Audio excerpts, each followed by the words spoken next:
Hello, everybody. Welcome to our lecture today. Everything seems to be working. It's lovely. It is lovely to be here with you today after such a blessed Holy Week and resurrection, in which we know that Christ truly does resurrect, crucify and resurrect every Passover, every Easter. And so today in this lecture, that's what we want to talk about today, is Christ's eternal passion and how that is experienced in mysticism and initiation. So I suppose you could consider it a macrocosmic view of things, how it's experienced by the individual on his or her path towards the Lord as a fact of experience. And this is very important because guideposts are very helpful, like St. John of the Cross and his great book and books, which talks about the dark night of the soul. That is an important part of this, the dark night of the soul. That's linked closely with crucifixion. But we're going to go through each step of the passion today.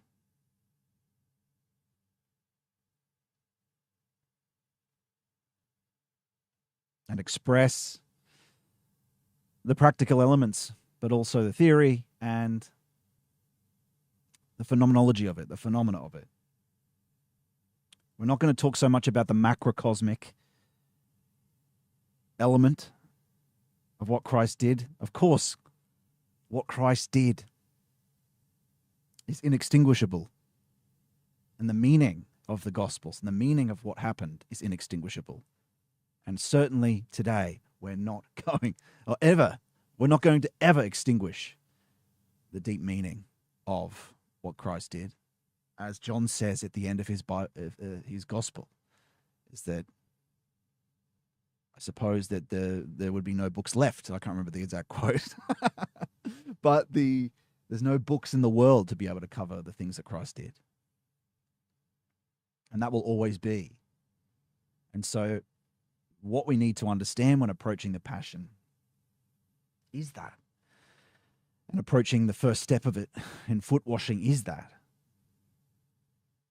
the knowledge that we speak about and represent and speak must be, it's fruitless unless it impels one towards Christ, to disclose him as a fact of experience, to disclose something new from him and the Holy Spirit.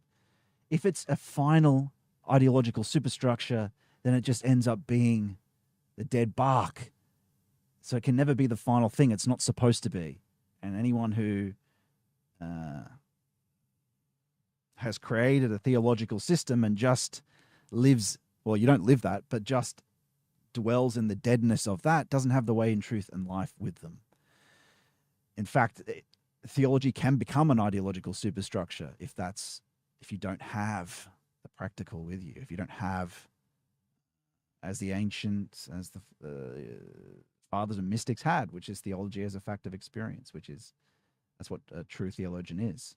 But in these days, in the modern times, we end up with, it basically ends up philosophy. It basically ends up metaphysics. Not always, but just some of the time. And so we need to understand when we approach this foot washing, this first step, and the Gospels and the Passion in general, how do we approach this? We can't approach this with whatever soul mood we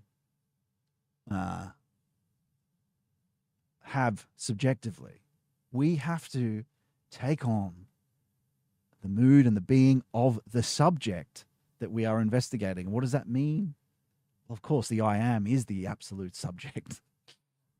And so we have to bow the mood and approach and of who we may or where we may be in life and bow to the actual being of the Gospel of John, and the foot washing and the Mark and all the Gospels to do with the Passion. But particularly in the scene of the foot washing, we have to take on the mood of foot washing itself. And what is that mood when talking about it? It's not just laying out a final theology, a final expression of what this is and meaning. It's like I'm talking about. Part of foot washing is saying this knowledge is not saying is to articulate it in a way that leads people to find Christ himself and know him directly, not have an inherited structure from me. And that's part of foot washing. That's part of the mood of foot washing we have to have when we approach it. So we have to shed our mood of when critical theorists or critical literary criticism, classical literary criticism's approach to investigating a Bible. No, that's not how it's done. You have to purify yourself first. Sacred reading is about purification, contemplation. You have to reach a certain mood to approach it, or else it's his requirement. Christ requires that we do this before divine things are disclosed, even from the gospel itself. And you'll find through the initiation practices that you'll approach the gospels then, and they'll open up for you in an embodied, deep way that wasn't clear to you before that. There's a thing in the spirit that's beneath. As I've talked about before, when Heidegger, the philosopher, broached this, he touched this disclosure beneath the propositions, this spiritual, but even outside of, even Rudolf Steiner talked about this, outside of just the tone of communication, something is disclosed along with it, which the West has lost. And that's part of the Western mission, actually, is to regain this, talking in a way, imbuing it with the Spirit. And that's not just tone. It's not this thing that's in the speaking itself. It's a miraculous thing underneath it. The spirit of disclosure that can be transmitted. Hopefully that is existing here a little bit from me to you in talking about this. But this spirit of foot washing, can it be as fruitful for disclosing the Lord? Like I said, and I pretty much, in this key point, have articulated most of that, of what I've got down here.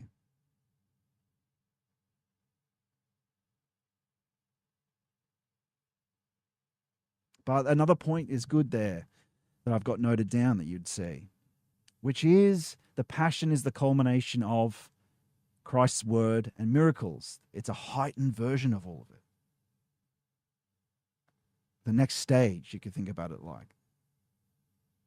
And so we see in it the truth of Christ's path without guilt, which we take in guilt and we deserve, but he didn't deserve any of it, of course. He was sinless. But we do this, nevertheless, we do it willingly to identify with the Passion. We go through what he did, and we only do this practice halfway, and grace comes the rest of the way in this whole thing. What he did for the universal fall of humanity and annulling it for every human being, insofar as each erases and makes good on the consequences of one's own individual fall into sin, grace is possible. Because of what he did, that's now possible for his grace to come to us individually. But of course, we have to do it ourselves as well. We have to do it ourselves in our lives while we're here. We have to purify. It's effort and grace in practice. And as the quote I've got here from Faust, whoever striving spares no pains, him can we well redeem. Grace always begins once effort has determined individual karma. So you've got work to do. What you do matters. in this.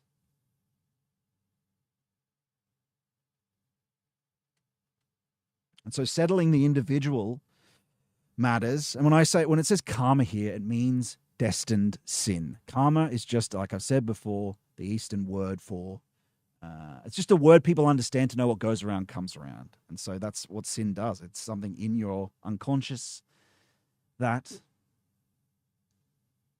is like a mist around you in what has been of the past, and it must be dealt with. And so that has to happen individually. And that's what this personal passion, I suppose, is about, which is the process of initiation. And so we must walk the path of initiation.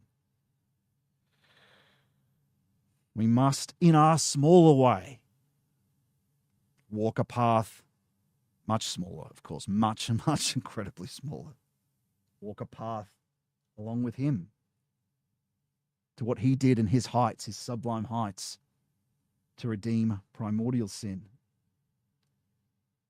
And it begins in the smallest way, in concentration without effort, with prayer, which is a kind of small, tiny, or it becomes so, crucifixion. And we'll explain that why later. And as I said, we can only come halfway in this whole thing. It has to be, and we'll explain the difference between other ways that don't understand that, as we've talked about before. But let's talk more about foot washing.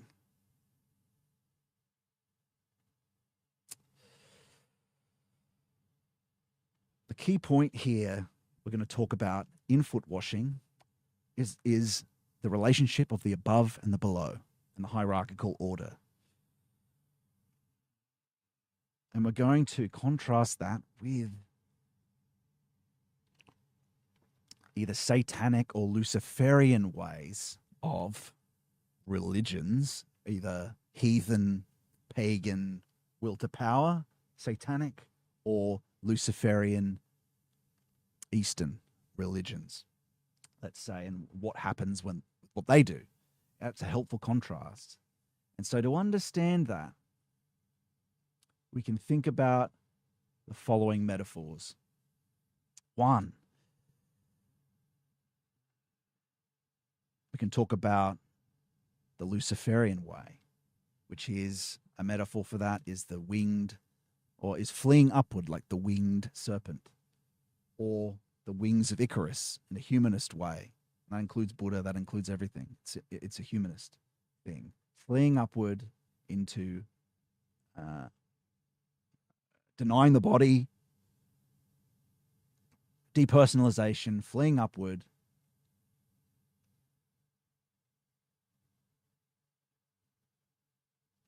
And the second one, which is mounting the throne. And both of these are technical technologies, right? They're all done by the human subject. It's not a collaboration. And that, a metaphor for that are the wings of the bat, which is the satanic will to power, right? And you contrast that with foot washing, which is the narrow way, and angelic wings. Collaboration, it's collaborative. And we'll go into more of the detail of how this works and the differences between them. Because what's required in foot washing is a washing of the lower self, is a washing of the empirical self, you could call it, or the lower cross, you could call it. So what the Luciferic Eastern ways do with depersonalization by eliminating what you could call the non-likeness, it's about foot washing is transforming the lower part of our nature from the non-likeness to the likeness. In the Eastern way, that's eliminated. But it's also about, in foot washing, we're dealing with a conquest of pride through service to your lower human, like I'm saying, to the empirical self, leading him to the Lord through purification, and thy brother as his keeper. So it has to be with this idea that it's going to, like we talked about with the framing of knowledge, any knowledge of this kind, it has to be to service of someone else. And this is how it works in the eternal. By doing this in the reality, by serving our brother, by loving our neighbor, we are operating, and for the higher serving the lower, we're operating as it does in the eternal. We're operating this is how the eternal operates. That's why we're supposed to, of course, imitate it. The higher beings in the hierarchies of the angelic hierarchies serve the lower, footwash the lower. And in this initiation of mysticism, we're not just comprehending the passion, we're actually in each stage experiencing it as a fundamental being and a force in the spiritual world. This is going into the phenomenology of it a little. It represents, the inner encounter with spiritual foot washing represents the recognition of a basic law of the spiritual world, like I was saying, of the eternal. And a principle of spiritual training as well, as it's to help others. And you're not a guru. You know, if you're helping others, like I said, you're not a guru. It's about helping people. If that's part of your mission later, helping people also to find that relationship with the true Master and Lord. There is no temporal Master and Lord. Those that came before me are thieves and robbers also means those that reach before me, mounting the throne. Those that reach before me, and depersonalization. I came so that you could have life abundantly, the Lord said, not to destroy and depersonalize. That's reaching before him as if you're the master. So that's what the guru is. It's trying to project a temporal state onto the person that's underneath them rather than helping them find the Lord who guides them. So that's another key difference. And so in that experience of foot washing, you may experience a phenomena of spiritual vision, as active imagination, that is a very transparent version of the vision of Ezekiel, which you can look up yourself in the Bible. That is angelic washing of your feet and purifying you with his water. And that's obviously not a primary sense, what is visual, but it's something one may come across, so I have to mention it so people know if it's something they come across. But that's what it looks like. Very transparent. Look into my other videos for our epistemic principle truth criterion. You know, this isn't things that aren't deeply considered to understand if they're truth or not. I've got previous lectures about that, so don't be concerned about that part of it. That's very important to us. We're not drunkards, which we'll talk about. But going through this process in the practice, which I've also got lectures about too, talking about what to do and how to do it. But in this foot washing, a deep recognition will be understood of what you are to do, but also what the Lord is doing to you. It has to be deeply recognized, because if you don't recognize that, you may begin to think like an Easterner. You may begin to think like that you're doing it, that you're doing it under your own steam, which is such an early and easy temptation to fall into in these practices, when it's effort and grace. And it's the mistake. It's the mistake we're making deeply in the West, that everything's a technology, everything's a grasping and a will to power. And it's something that has to be learned over and over again. And the Lord waits until you understand that, until you understand this relationship of washing. It helps you understand that, or you can go further. Because you need to deeply see, I mean deeply in the unconscious, you need to understand in your will that it's not you grasping it. And you'll be helped to understand that it's not you, that it's collaborative, that you're being helped from outside, that you're being purified from outside, that the forces don't come from you. You participate in it. You have your effort and your part in it through concentration without effort in an active, passive state. But this foot washing, incredibly important thing to recognize, and you'll go through.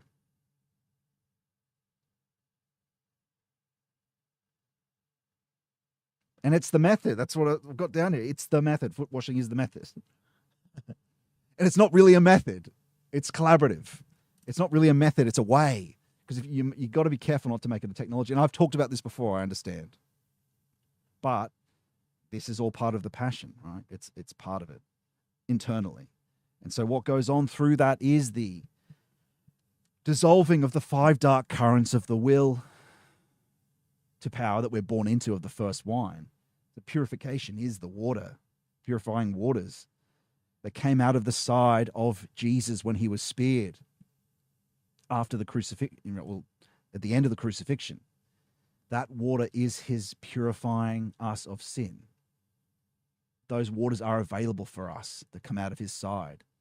His second wine, which is the blood, and his purifying waters that are always there and available for us to purify us of sin if we come halfway, if we acknowledge our sins, if we confess, if we work towards him.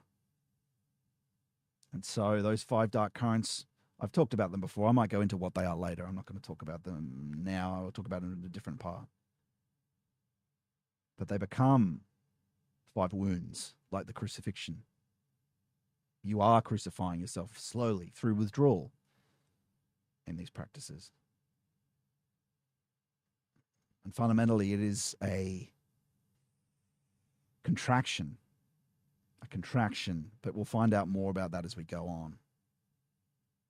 And so let's go more into here. So the picture of foot washing is very different from those other 2 things we described, which are the mounting of the throne, the wings of the bat, the fleeing upward. Why are they different? Well, we'll find out. Because to bow is just the opposite of the winged snake fleeing upward. And washing the feet is the polar opposite of ascending the throne. The East and the Broad Way are technologies, their powers pridefully enacted, bottom up by the desirous ego, even if the goal is the elimination of it, which is depersonalization, which is not supposed to happen. Ennoblement of the non-likeness to the likeness, not the destruction of it to dwell in nirvana. Because what happens, as we'll talk more about as we go on in that dark way, what happens in doing that is the death of conscience, which we deeply need to recognize. Death of conscience and a dulling of conscience in nirvanic bliss, which, what is that? It's in the realm of Lucifer, which is the realm of lies, which is the realm of light without truth. So it's like a realm of fake spiritual experience that might work in a humanist way, but it's not the truth. So the Christian practice depends neither on the flight from the body as a prison nor on the exploiting the body to develop power. Its intention is to collaboratively invite Christ and his hierarchies, his higher forces, to transform and purify our lower being, our empirical self, our sins. And what is it? All this is all to do with the 3 oaths. None of this occurs without the 3 oaths, like I've talked about many times before, and all the practices related to those. Poverty, chastity, and obedience to revelation. Obedience. So we make our effort in meditations, desiring this, and the Lord and his hierarchies bend down and send the strength needed, even to the feet, washing our feet. Foot washing is the essential attitude of the angelic hierarchies. Like we said, it must be our essential attitude. Each high being serves the lower.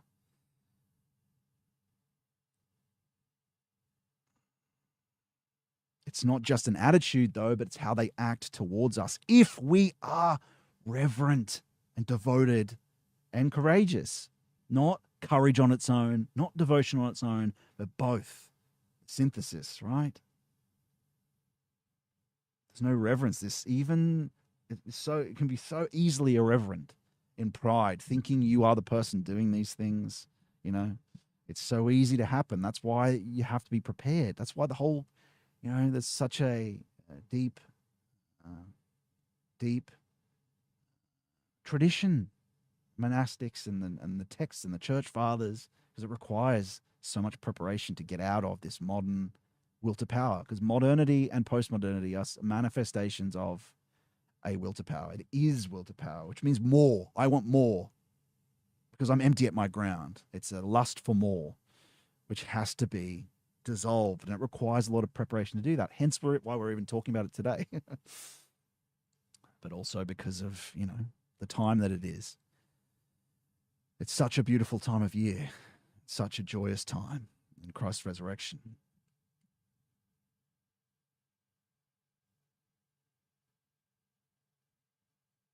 And so, yes, that's key to remember, is that it begins internal and it's done to you, but it must be passed on. Without that attitude of being willing to pass it on, willing to help, willing to bless others and love others, it can't happen. You have to have the attitude too.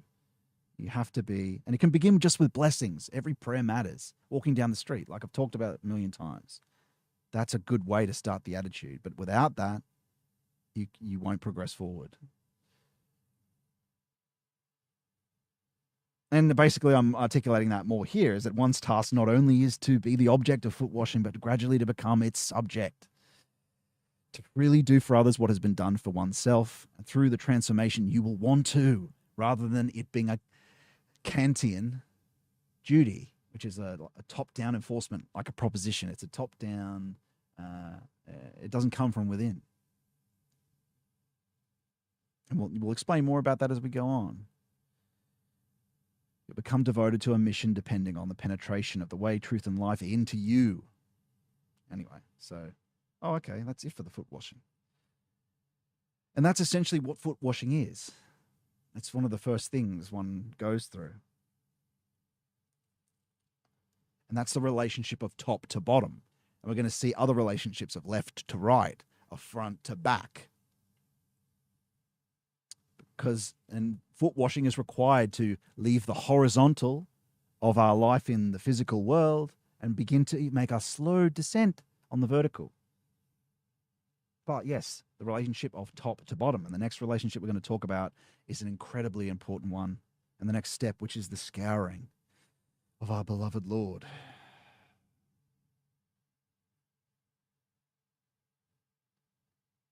And which we become so aware of this, especially in these times, man.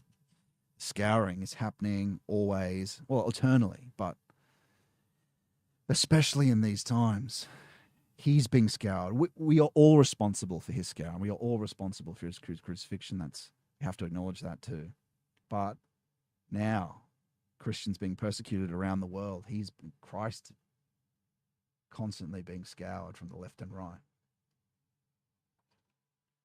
by Satan and Lucifer. So how does this happen internally? This relationship of left to right. Wow. The left hand must not know what the right hand is doing, is the quote from the Bible that's relevant to this. What does that mean? Well, one of the meanings that we're going to expand upon is part of the scouring. Let's talk about how Lucifer and Satan scour us in initiation, or scour us in general. In scouring, or our attitude in scouring, we're dealing with the uncompromising attitude that swerves neither left nor right, either provoked towards a choice between the satanic or the luciferic as a motive, power, or end, loyal to Christ and the Spirit and to the end. The left-hand human being, and this is what I was talking about a bit with the 5 dark currents of the will to power, the left side and the right side. I suppose I could talk a little bit about that, as the left hand being the will to take at the expense of others. That's the right hand. The left hand being the will to hold on to at the expense of others. The right leg being the will to advance at the expense of others, and the left leg being the will to hold on to the position at the expense of others, and the fifth one being the will to greatness. They all turn into the will to service through this process of crucifixion. From the will to power to will to service, to divine will and our brothers and our neighbors. And so the left human being is the luciferic human, the right human being, at least in this understanding anyway, is satanic, the right human being. The will to power and the ego, you could call it, objective hypnosis from the world. Because the will is related to a world. It's connected to the world. The will is expressed in activity, so that's helpful to understand. Lucifer is tied up with the intellect and the ego, so that's helpful to understand too. We're going to understand a bit more about it, talking about scouring. And between this left and right is the central septum that forms the arena for the personal consciousness, the I, and for the spiritual and divine element that functions through you, the in-between, which you are. There's the empirical self, which is tied to the will to power and the will in the world, the transcendent self, which is connected to the image of God, and where you nested in him in the eternal, because he is your ground. You are grounded in him, but you're cut off and thrown into the world in existence as an existential until you become an essentialist and move towards him through this process, through the Christian journey. But you are nested in him. He's at the essence and ground of you. More I than I myself am, as I've talked about before, as I think Augustine said. And so the right hand being satanic, human being, left hand corresponding to the Luciferic forces. So these two must not know what each are doing.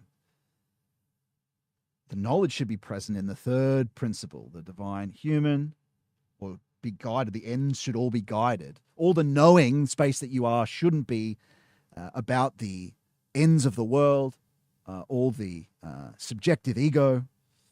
Knowledge should not be subjective, sympathetic, luciferic, or antipathetic, satanic, nor should it be based on the desirous hypnotic ends of the things of the world.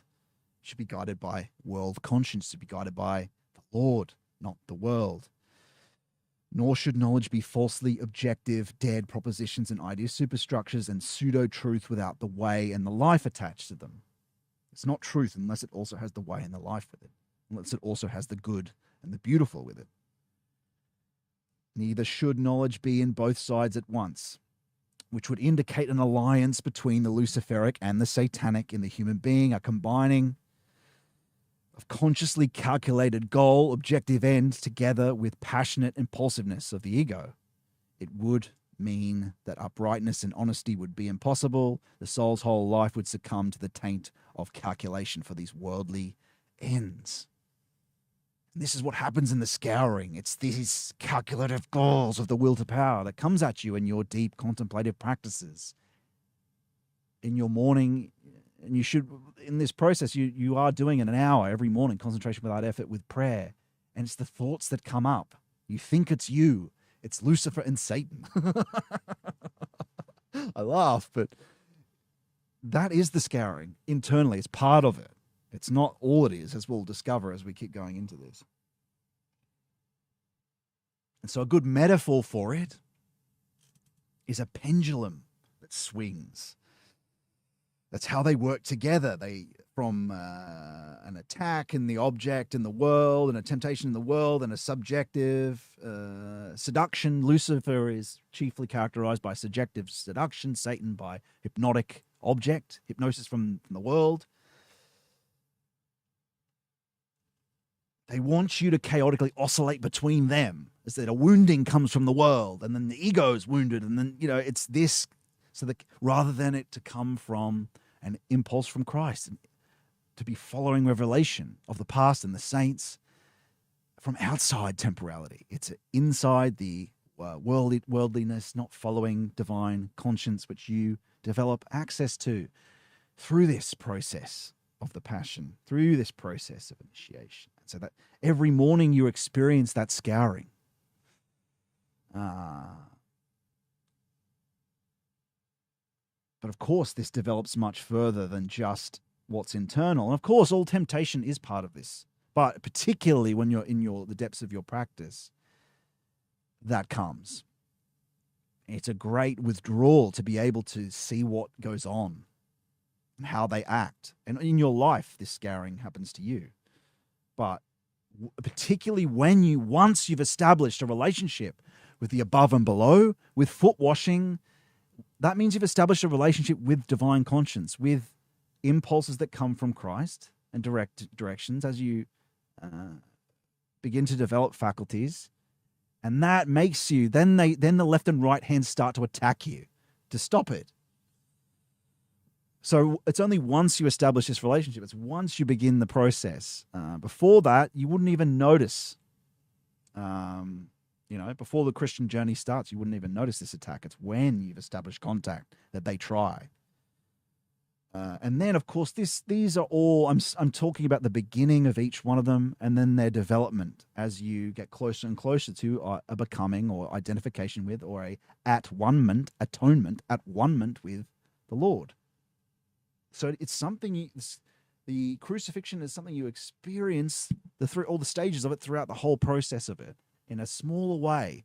Like I've talked about before, and you can look at a previous lectures of that I've got on miracles, which talk about this in a similar process to this in the miracles and Lazarus' rising and such. This is the ultimate culmination of that, though. But the miracle, it also goes through the details of this, but in a different way. And so for us, we're not Lazarus. Lazarus, it happens, his resurrection happens very quickly, right? To us in this process, it's a long process of contraction and expansion until we realize more and more what's going on. And we more and more feel in a more and more powerful way, like as St. John of the Cross describes in Dark Night of the Soul, which is a crucifixion internally. Until we experience that more and more in a more intense way. Of course, it's a slow preparation. It has to be earned. Understanding Christ's passion has to be earned. And so knowledge of what is being done belongs to the third aspect of you, whose consciousness is developed on the level of contact between the left and right side of the human being. And the attacks, like I said, the onslaughts launched from the left and right are trying to establish a vacillation.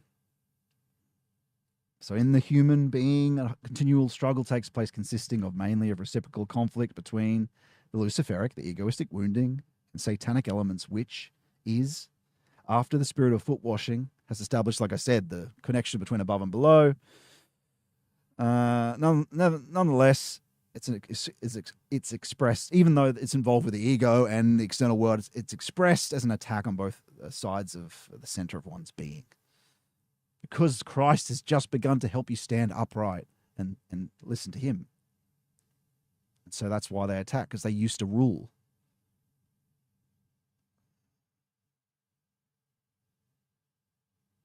And so the essence of the scouring is the onslaught on both sides against the upright Son of Man who unites heaven and earth within the human being. The point is that the true human being learns to stand in such a way that swerves neither left nor right from the position of spiritual conscience, or from the position of objective conscience, you could call it, which begins as a true personal conscience, meaning your archangel or your angel, but eventually becomes the conscience of the world, who is Christ. So, of course, it takes purification to be able to have impulsions sent from this conscience. But in the modern world, we don't have access to this. We think we know what conscience is. We don't. It's just we make our judgments based on prejudice, which is what the problem is. That's what we talked about with the knowledge being subjective. We think we're making judgments, but it's usually because of sympathetic and antipathetic things in our character, or even in our heredity of what has been of the past. And so this process gets us out of that, even when we think we're objective, out of that to actually establish contact with the conscience of truth, real truth, as a fact of experience, which helps, which grants you certainty greater than rationality. But of course, this whole time we use a truth criterion and epistemic principle, using the saints, using the tradition, because these and revelation are the things to be trusted. And that helps us understand what is truth and not be deceived by what's going on. So this conscience that eventually becomes accessible is not towards the ends of the provoking world or the egoistic antipathies or sympathies. It's conscious, but it's also not scientific objective, which is a devil. Because the complete withdrawal from care about anything is a satanic double, is a scientific attitude of the impartial referee that doesn't care about anything. That's not objectivity. True objectivity is a love for all. And so a love for everything, of nature, of the mother and father, the Lord, of the saints and the hierarchies, of our fellow man, allows for a true objectivity to emerge, which this process allows, actually. So, yeah, next. Rights and duty, sober, conscious, unconsciousness. So, the scouring happens both internally during meditations, like I said before, but it will also occur externally in life after that. You're going to see when you go through this process, things occur to you based on your destiny, your destined sin. You will experience a scouring of not just internal. It starts internally, but eventually it'll happen with people in your life, and it's based on your sin. It's a spiritual thing, right? So you'll notice that. Even notice people being motivated by, and we'll get into that as I go into the slide, but it's based on what you've done and your sin, that these things occur in the world also. But it begins, at least you experience it internally to begin with. And that goes on throughout the whole process. But it also happens in the world, and you'll notice the patterns. You'll notice the patterns of it aligning to that.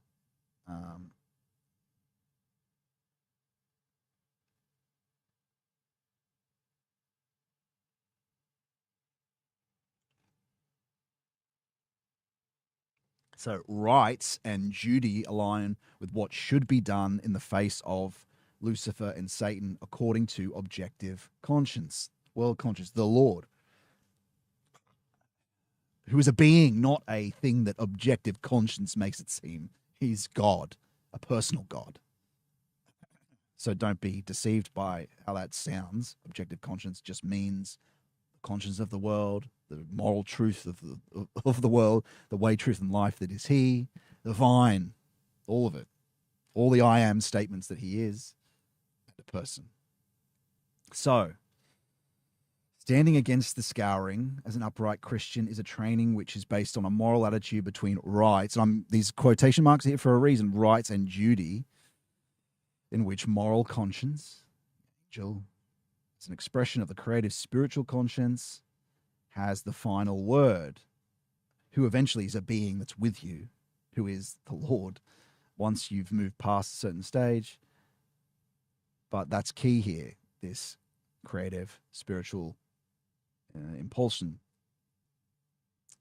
What we technicalize as rights and duty in the West, to be top-down enforced as technology, are supposed to become and be impulses and divine instinct directing us what to do from Christ, and free desires from Him, inspiring us from within, impulses towards the good that are felt from within. This impulse, which is catered to us, grows until we naturally feel His impulsions and want to do the good. So it's not a Kantian duty. It's not a top-down thing. It's Christ who lives and acts in me. Once we purify ourselves, though, so He and His hierarchies can be present with us as a fact of experience. So, providence, Christ's will, and impulse. It's not a right or a duty, but a free creative stream flowing from the cosmic spring of love that is Him, is a person, a being. His conscience, once the relationship between above and below is established, will aid in your navigation between rights and duties of human knowing, through conflicts of hierarchies of duties, through following His divine will, which is sent intuition and impulse towards what to do, which uses, when you're confirming these things, Of course, there's an epistemic principle, a truth criterion, very careful truth criterion in this process. Look at my other lectures about that. And so rights and duties in this process are no longer things to be top-down enforced, but impulses from him who is with you always. Amongst other things, of course, amongst all the spiritual faculties I've talked about before in other lectures. We've only got a certain amount of time to go into this. And speakings too. Things are said. But of course, it's a all-encompassing thing. See the experience of the saints to understand these things. Okay, so along, what are we talking about now? The external temptations of scouring. What to do in response in this process. And you'll experience... I get to that later, but you'll experience this in the time of the Passion when this occurs eternally, every year in the liturgical calendar. For me, this Holy Week leading up to it and Resurrection, I felt profoundly in the month leading up to it. The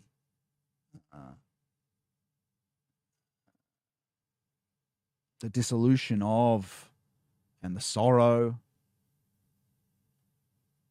leading up to it, like the mood of Christ has in the Gethsemane, the Garden of Gethsemane, deeply, more deeply than I ever have. The removal of will and energy of the first wine. Of course, it's part of the purification, but also to understand a little bit, just in a small way. This is a gift to understand what Christ a little bit of what Christ went through to have these things happen. And so I experienced that profoundly this Holy Week, this Passover, as well as the resurrection, as well as the profound joy, sorrow joy to have him return. And you'll experience the same thing too in this process as your microcosm, the microcosm that is you, begins to leave the modern presencing and align more with the truth of his liturgical calendar, the truth of his passion. You go through a little bit, again, I'm just saying a little bit of what he does, he did. Which is good. It means you're becoming more objective, becoming more closer to him. Yeah. And so along this path, your meditation must be collaboratively composed so that it becomes neither an ardent absorption in prayer nor a sober reflection. It must be active and passive. Again, this is related to me talking about the epistemic principle. It must be clear that, it's not the drunkard. It's not the mystic drunkard. It's we're also knowing what's going on.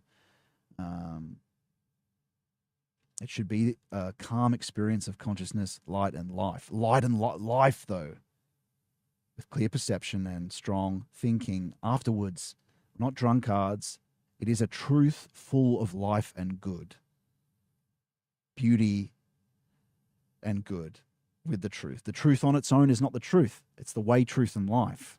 The way and the life are part of it, but you're not just a drunkard, though. You're not, as it says here, total ardent absorption, sort of like the yogi, right?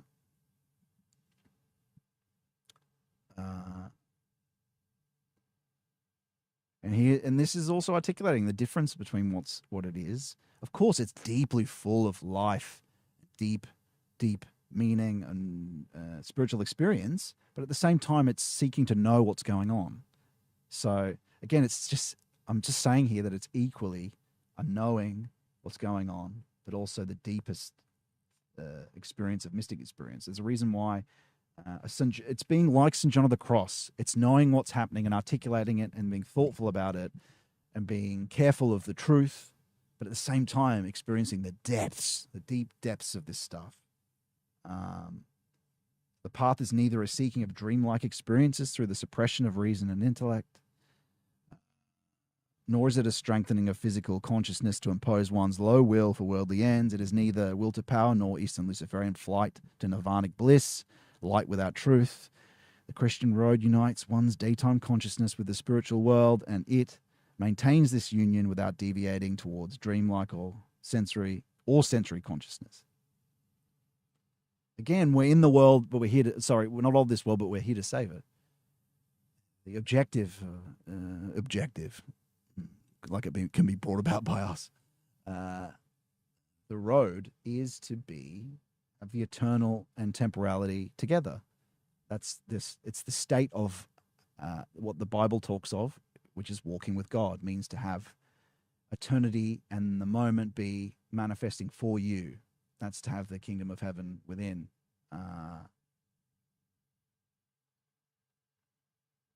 That's union.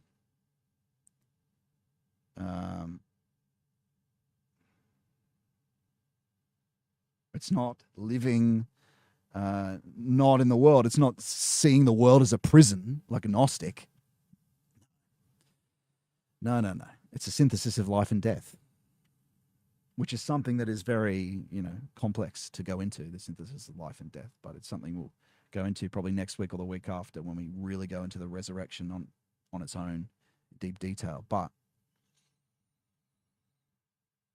it maintains this union without deviating towards dreamlike or sensory experience. It does this collaboratively, always being an opening of one's arms and the divine lifting one up, where the bird who extends its wings on the thermal and the thermal current. This is in the concentration without effort practice, which you can go to my lectures on that, and the practices of initiation.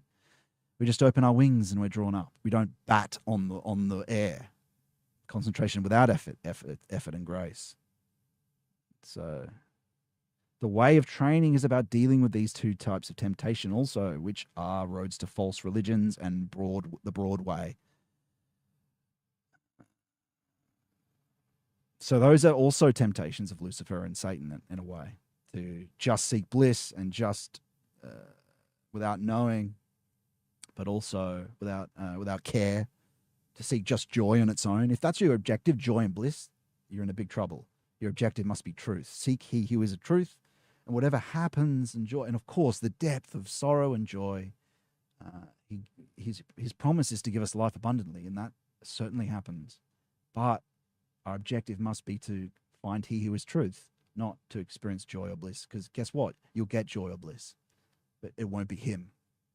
It'll be that Luciferic realm of lies and false spiritual experience that makes you feel better. Anyway, so what begins as an inner scourging, like I said, we were going to go into this, appears in one's outer destiny, which assumes the nature of a constant dilemma. And I have to articulate this in general ways because it needs to apply to every situation it might, because everyone's life and destiny is unique. Destiny meaning karma, right? Destined sin or destined things that because of what you've done and who you are.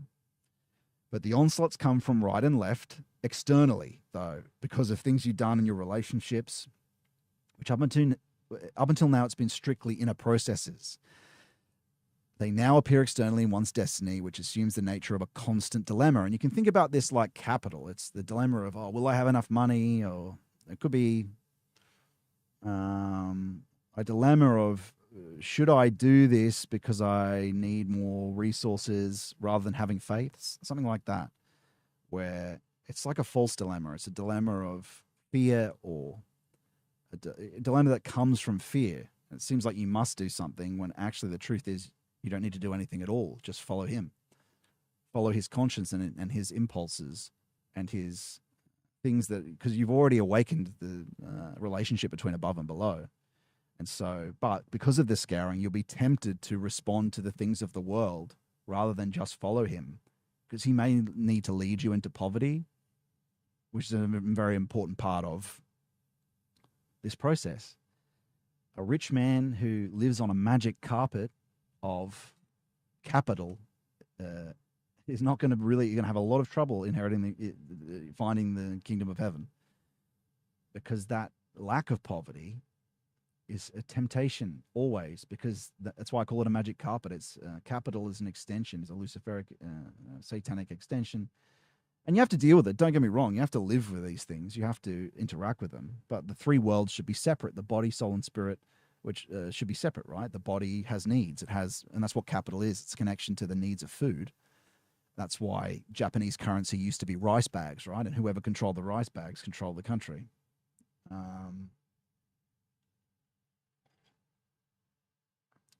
But now in this day and age, the rice bags, the stomach, the resource rules everything.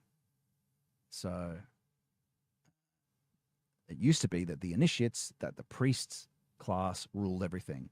And then it became the capitalists, bankers, and then it ended up being the capital itself that ruled.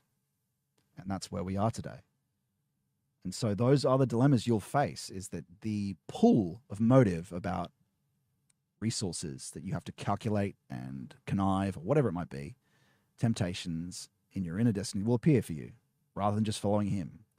Question you've got to ask yourself in these times, and this is for people that are deeply in the practices, right? None of this is going to happen unless you're deeply doing an hour a day. Is the scouring going to happen? As the Lord said, can you not watch with me for an hour? Withdraw towards him for an hour, as is articulated in Unseen Warfare, a text that was edited by two Orthodox saints and written by a Western Christian, but edited by Orthodox saints, which means they would edit out the stuff that didn't work for them. And they talk about the concentration practice in that. He talks about it, saying it's something that many even church hierarchy don't recognize. Yet and Filioquia does. I probably pronounced that wrong, but it's the most important. Concentration without effort is the most important practice. You have to do the whole Christian life as well in the 3 oaths, but it's the most important practice that people aren't doing. Concentration without effort, with prayer. And I'm going to go to a quote about that, actually, that I've got in the lecture later. But it's the most important practice people aren't doing. And so, while you're doing that, these dilemmas will occur, but you have to have faith. What you really need to do is not choose. It's a false dilemma. Do you have food to eat? Do you have resources? Sorry, do you have food to eat? Do you have shelter? That's enough. Follow him.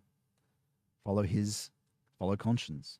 Follow the intuitions that you've been given in this process. This is for people that have advanced in the process. But of course, when we're talking about the passion, it's going to be advanced in the process. It's not something that happens at the start, but it does happen in a minor way, like we said. But now we're talking about it in a major way, internally in the mystic process.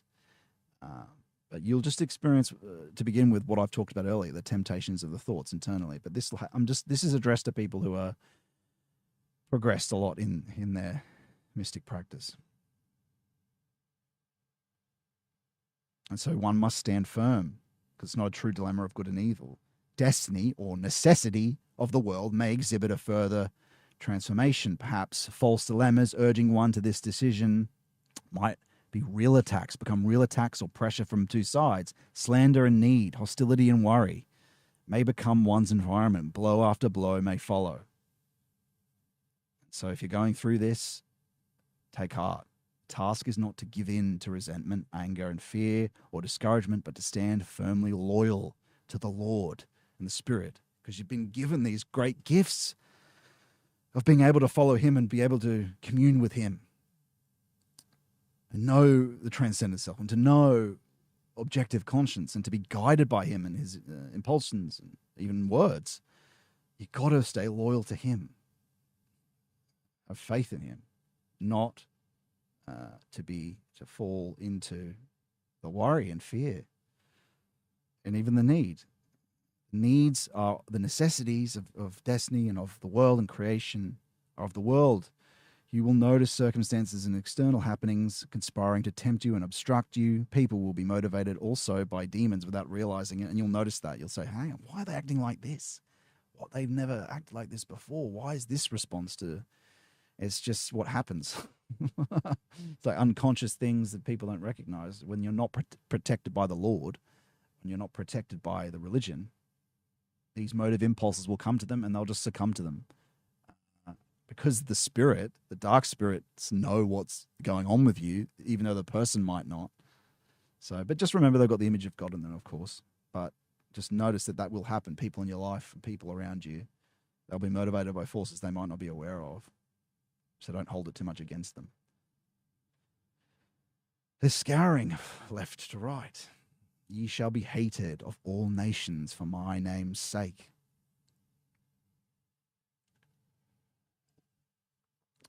This process is not easy, but it's you move slowly, little by little, you develop towards him.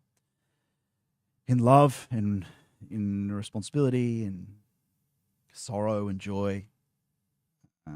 You're not alone, never alone. It's what you become to recognize. As before you were alone. And then as you become more essential, you recognize and you're told and you experience that you're never alone. And that's the consolation. It's communion and the communication with He who is. What a marvel, what a gift life is, what a gift creation is, what a gift He is. The fact, not just His creation, but the fact that He came and resurrected and offers this to us to go through. What a gift. Truly.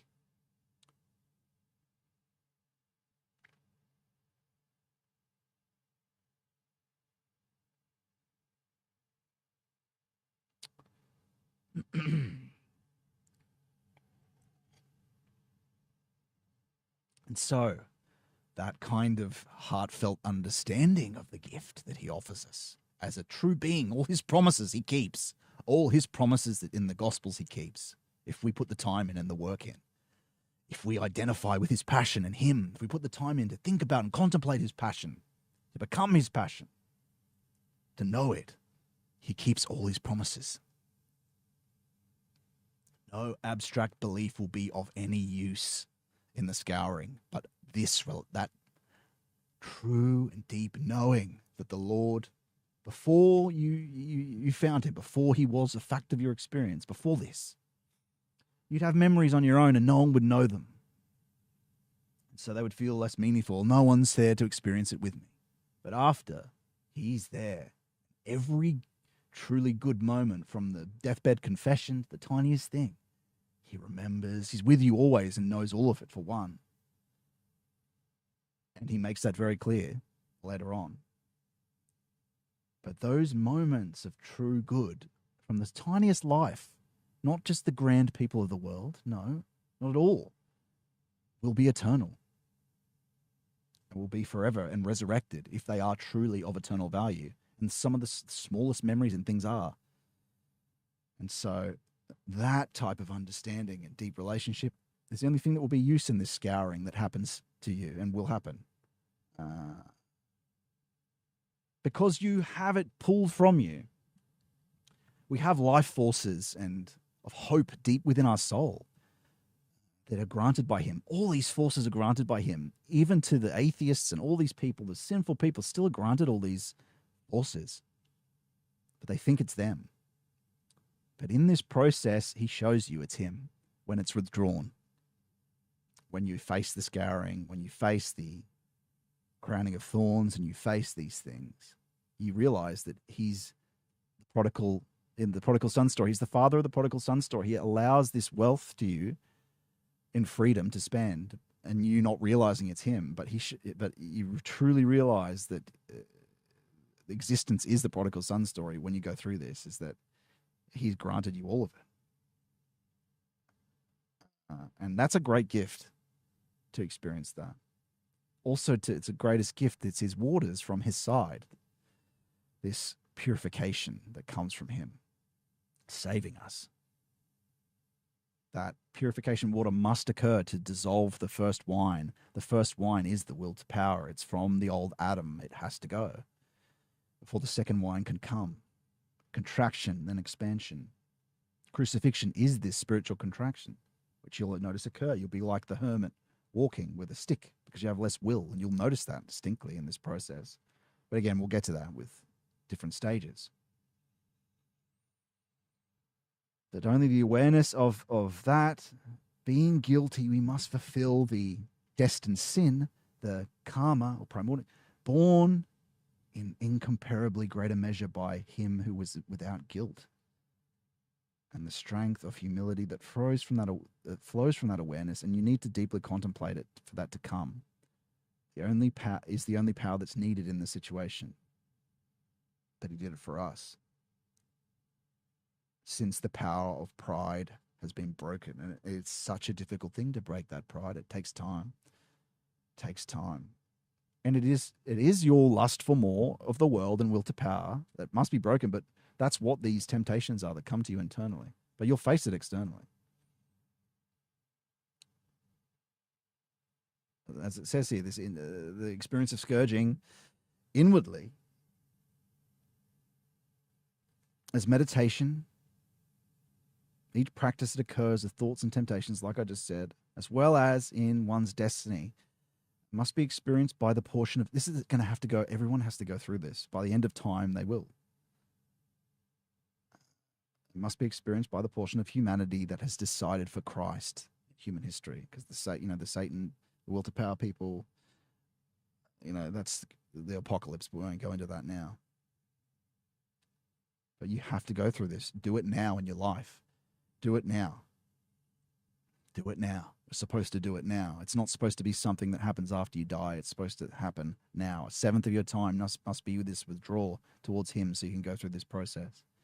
It's the greatest experience of life. It's the meaning of life. It's everything. Because the peoples of the world have no room for Christianity, and that's what will happen as we go towards the apocalypse. They'll all be of one mind. Christianity is superfluous, or it'll be spiritual deception, fake Christianity. And like I said earlier, is that you'll experience this scourging in a heightened way as patterns align, your microcosm aligns with the macrocosm during the liturgical calendar when it comes, and Christ's eternal aspects of winter, spring, of his 35-year-old life, winter, spring, summer, autumn aspects.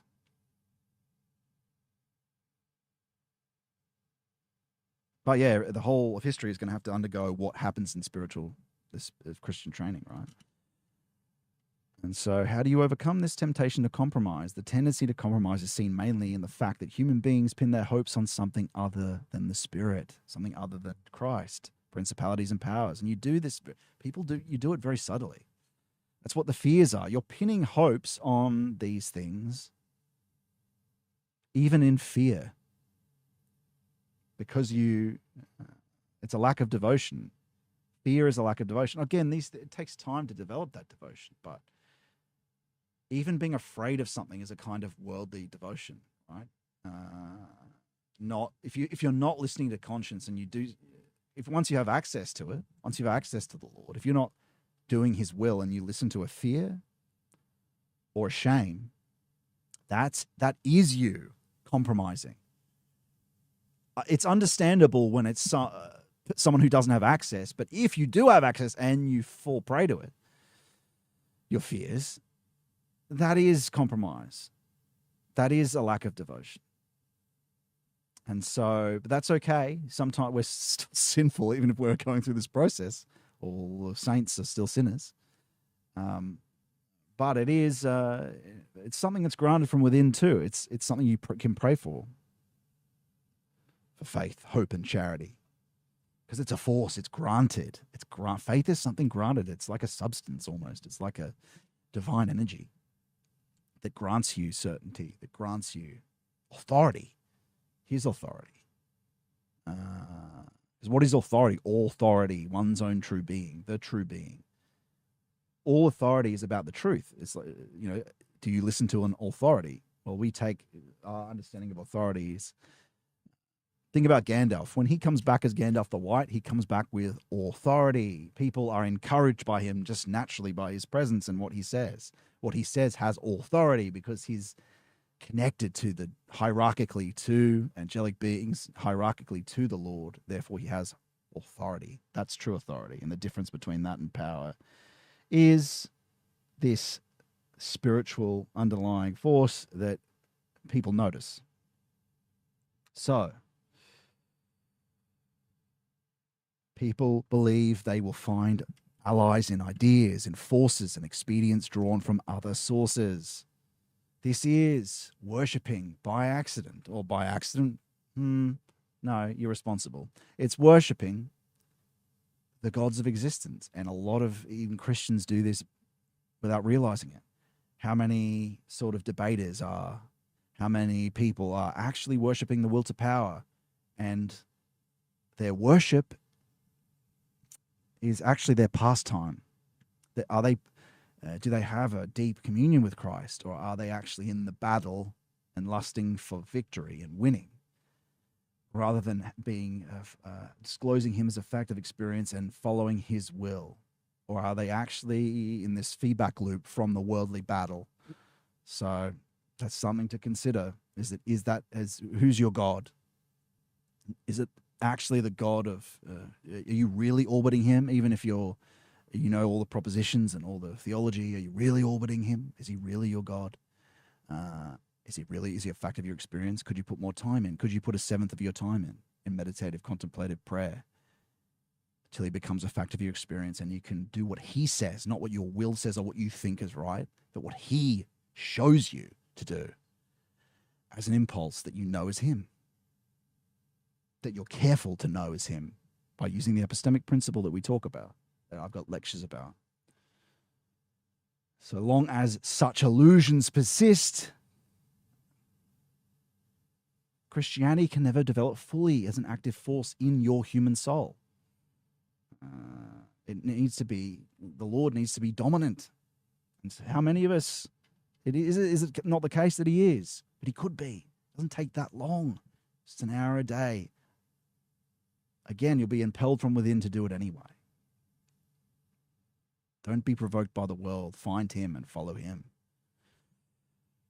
Find him and follow him. And the full development of one's soul depends completely on complete devotion, which is something that occurs over time. So it's okay. This sounds intimidating, but it can't be attained unless and until the soul and you have been subjected to this test of scourging. You'll have to go through it. There's nothing about it. You have to go through the 3 O's. You have to enact the 3 O's of poverty, chastity, and obedience.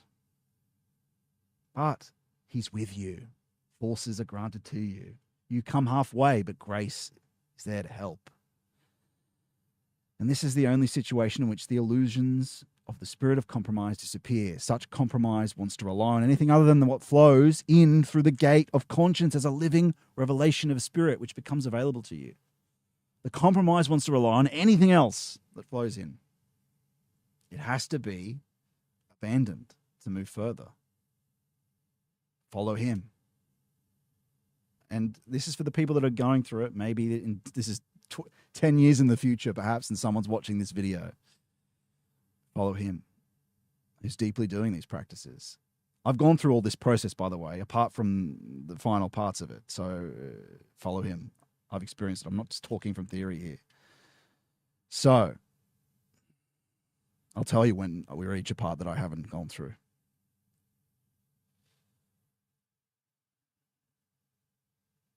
The test is also an experience in which the reality of Christ and his impulses sent to us is sensed in a clearer and more striking way than in any other situation.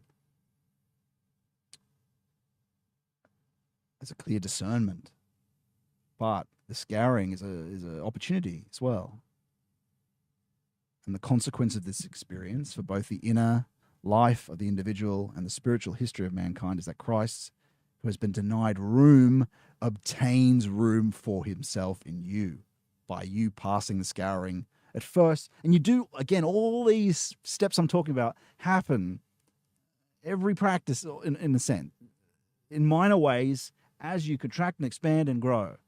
So there's a small way in which you're going through this already from the start. So you led up to it slowly with your moral development in mind. So it seems intimidating, but we're talking about the passion here. So I have to go into where it goes. You want this. It's the meaning of life.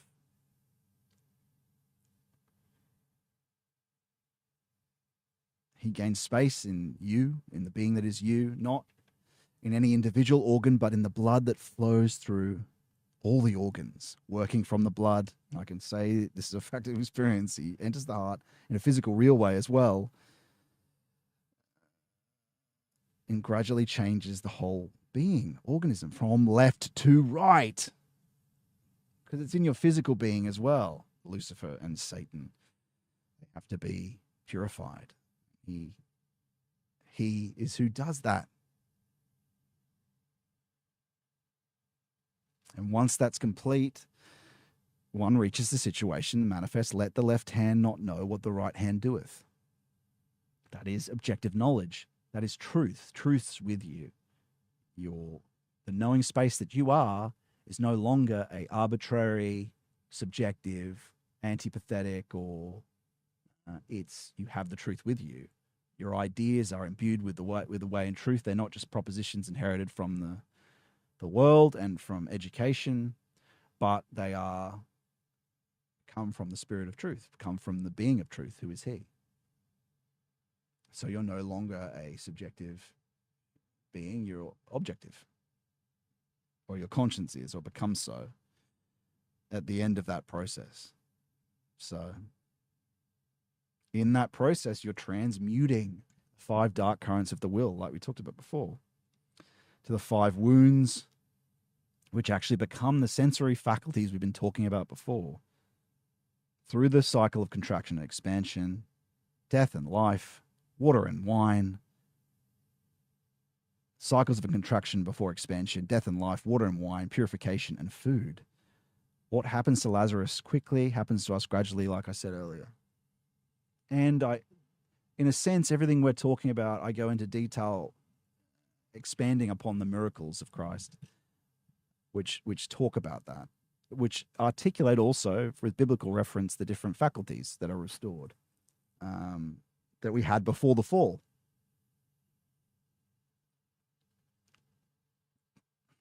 Which I won't go into now, by the way. I've also got videos on all that. You can see the lectures on that. And like I said, no goal or knowing will be opinion or sympathy, but objective and true and right. Knowledge will belong neither to the left side nor the right, but the Lord's, with knowing, but the Lord's conscience. And that's the end of the scouring once that occurs. It's also characterized by the tradition as illumination, that knowing. Purification or purgatory. Illumination, union. Now, the crowning of thorns. We've talked about already. What have we talked about? We've talked about the relationship of above, below, of left and right. Now we're going to talk about the relationship of front to back. What does that equal? It equals, and we'll go into this, it equals the 3D cross, the cross. But these things come together to make up the cross. But we'll go into that. But the relationship of the front and the back.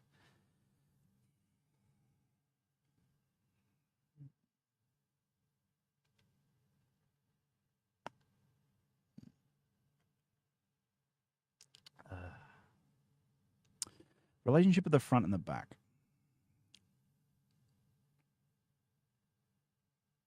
The physical human, the front of the human, and physical being, in his or her physical being, is spiritually his senses. It's his active being. It's his limbs, his appendages. It's his the knowing space that you are, the world that you see is all forward. It's all active in the world. The rear human being, the dorsal human being, is passive. Perception, speech, action, and walk in the forward human being, which we've got courage there, courage versus shame, which is related to the forward human being. In perception, speech, and action and walk, the spiritual being of a person is organized in a forward direction. The frontal human being is one who perceives, speaks, and uses the hands and feet. It's the active human being. And it's related to courage and shame. The surface back, the rear, is related to devotion and fear. The dorsal human being is blind, dumb, and unable to act. You can think about this like the unconscious, which we have no access to when we're just in the modern surface state. The human physical organization expresses the inner fact that an active person is provided for in front and a passive person from the back. Nevertheless, human beings, as they have come to be since the fall, do not represent only courage and devotion. They are, on the contrary, organized so the roles of fear and shame are just as important as courage in life and devotion to providence. Or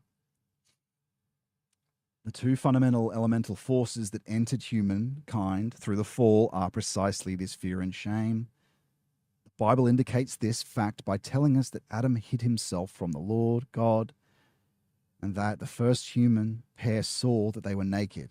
Indeed, their eyes were opened, but they also became aware of their nakedness. Lucifer certainly kept his promise that the senses of the frontal human being would be open to the outer world, but shame also entered. It was the power of fear that forced the dorsal human being to flee paradise. This is deep in the structure of the human being and the unconscious. We'll see how that unfolds. And it becomes clear through the process. You begin to have experience with the unconscious, or what's called the psychological body, or the psychological conscious, or the vital unconscious. It's not accessible to you to begin with, but it becomes so. And the saints experience all this stuff. Particularly the mystics and the monastics interact with this stuff. So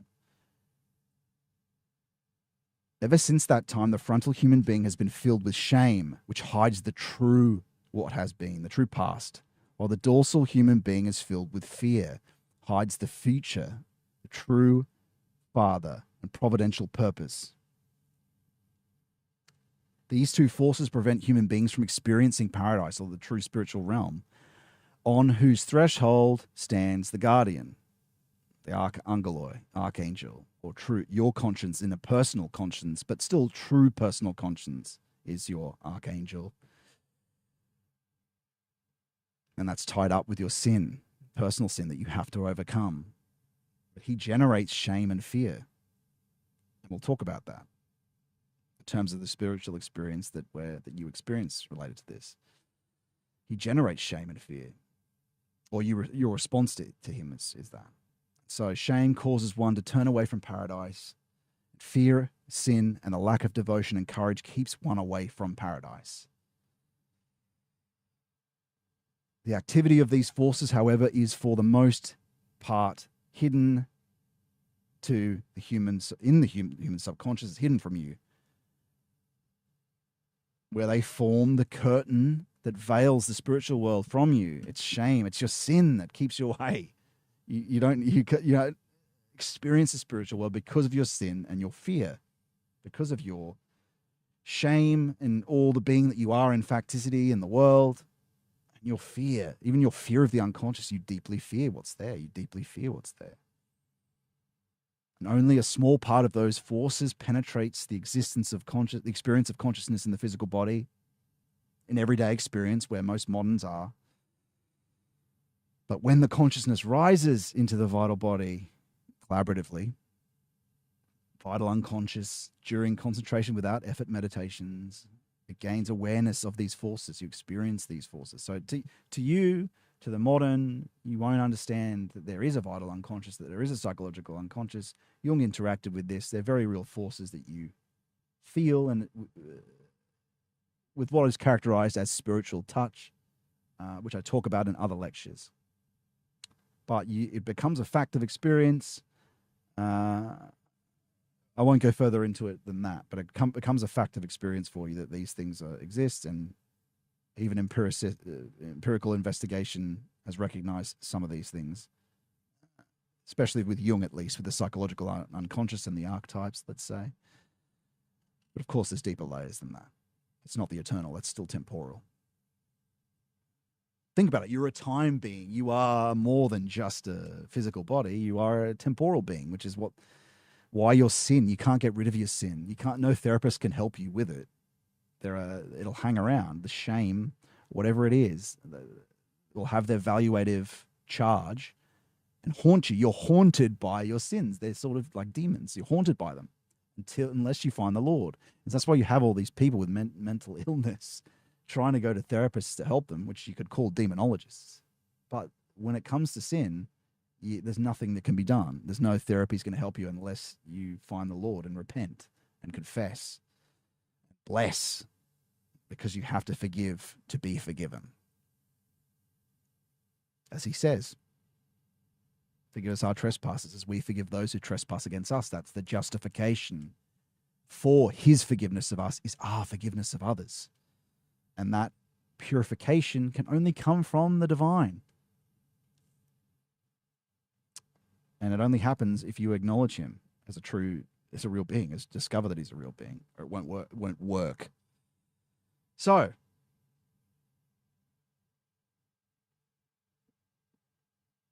consciousness meets them, these forces in the vital body, in a way that corresponds to the nature of the vital body, which is the vital unconscious, as the time body, like I was just articulating. Your past, your sins will be drawn up again for you to deal with, for you to acknowledge, for you to face. This is the crowning of thorns because of what you are. You have to acknowledge what you are. You're a monster. You have a sinful double, a lower nature, a will to power that has to be overcome collaboratively only. You can't do it on your own. And so you experience the shame as the elemental force that hides the past and fear as the force that hides the future. We'll go into that acknowledgement. It happens. This is the meeting with the archangel that has to happen, with the guardian of the threshold that's been articulated by Christian Hermeticism and Christian Hermeticism. Crowning of thorns. Shame, past, fear, future, hiding mother and father, remembrance and grace, providence. So how do we understand this vital unconscious? Just a little bit of it. We have to understand this to understand this rear and front and back, and this rear and front. The human organization in the vital body is just the opposite of the physical organization. This applies not only to sex, but also to the relationship between front and back. Human beings, physically, front and back human beings. Physically, human beings are constituted to look forward. Vitally, they look backward in time. So when you're doing your concentrations, you're looking into the past.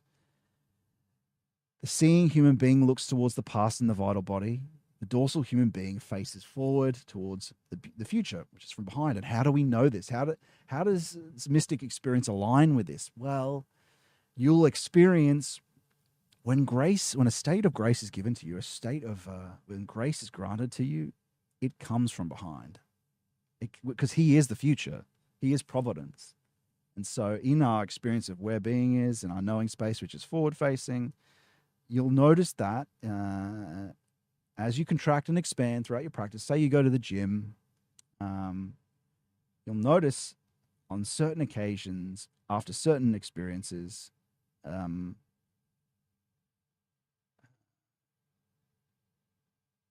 the will force doesn't come from you. So say you're walking up a hill and you can release your own will, and you're experiencing grace in the breath every morning anyway, as I've talked about many times. But grace, an example of grace, and there are different types of grace, in terms of experience, but it comes from behind. It's a will from behind if you're following his divine will. It's an impulsion. And so that is a phenomenological evidence of that in terms of the unconscious. His yoke is easy to lean into, which is true. Again, you're not permanently in grace, but when you are in experience of it, you're not in a contraction, you are in an expansion, or you've asked for it, for help, it's like having another will with you. So you and with your first wine, with your will, can relax back, can let it go. You don't have to be driving yourself so hard with your faculties. And that's why his yoke is easy. But yeah, that's just an example of it. Impelled from behind. So there's a phenomenological... Anyway. So this arrangement, however, is not usually elaborated during life. You don't see it in normal human experience because shame and fear conceal the spiritual world. It's revealed through initiation. These two forces are the inner sin of the Luciferic and Satanic influences in human beings. But the same forces become wings to the soul. One, shame is converted into objective conscience, and fear is converted into reverence, agape, love. How? Of course, through the tradition, through everything.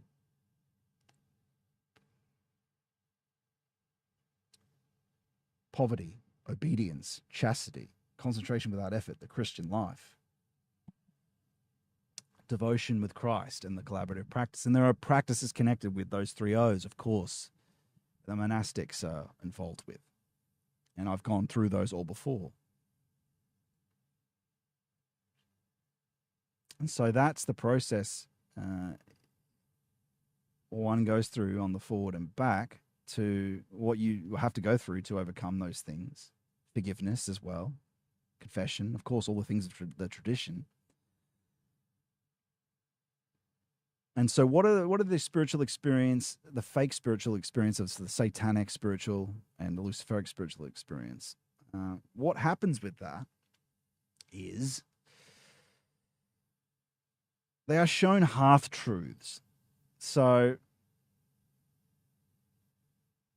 they also go either one of these ways. So the sort of satanic will to power way of a heathen, paganistic mounting of the throne, like we've talked about before, it has courage, but it only has courage. It has no devotion, right? The spiritual, cynical courage, lacking reverence, receive knowledge from subterranean spheres. So truths of an unvarnished truth of the cosmos. Not true spiritual world, but reflection, or an Eastern. If they are involved with Eastern practices, they can have a mix of Luciferic and East and satanic spiritual experience, because it might not be totally in that one direction. It might be Luciferic and satanic spiritual experience. So they might have spiritual experience. They don't have to be have the materialist perspective, but because some people, I've seen some heathens that are a mix of both these things. They don't know which they are. They're sort of worldly, but also lean into Eastern practice. So they have both an unvarnished truth of the cosmos, but it's not the true spiritual world, but a reflected, distorted image. It's distorted into its opposite. And so the Luciferic spiritual experience, seeking bliss, only filled with light but not truth. What happens with that? It's all devotion on its own with no conscience. It's dulled from chasing joy. And so, as we talked about, it's depersonalization, the destruction of the non-likeness. Those that came before me are thieves and robbers, the destruction of the human person, to dwell in bliss, and all suffering and human problems are forgotten. And this so-called enlightened blessedness is a zone of lies and depersonalization that dissolves divine conscience. Those paths are characterized as fleeing and self-throning. Of course, the crowning with thorns is the acknowledgement of the deep depths of reality are moral. There is a objective conscience. You can't flee from him, fleeing into to seek bliss. Well, you pay for it. Not in this life, but the next. So why is it a crown of thorns? Why is this meeting with conscience, with your archangel? It's a crown of thorns to begin with internally, because it's acknowledging all your sinful nature, that you are also a monster, facing your monster, as well as a spiritual experience which is first seen and felt as shame and fear. You must want the truth about yourself and be willing to acknowledge it all and ask for forgiveness, of course. Face the shame. You lose pride in seeing these faults of this lower human being and acknowledging them, so the Lord washes them away. This is how pride is conquered, by acknowledging what is low in you and that you are low and also a monster. It starts with service to the lower. Who is this monster? A lost sheep. A good way of thinking about it is the lost sheep, really, because you need to also will good towards, to love your lower nature in terms of like a patriarchal teacher, leading them back to the Lord. Because to throw ink pots at the devil is not a good way to be. It's reactive. To have the metaphor of war is not a good one, because it's in a way tied up with all war is reactive, right? It's tied up with the pole that you're fighting. And so the response to the devil is a completely, it's a neutral rejecting, a strong, steady standing, and neutral rejecting.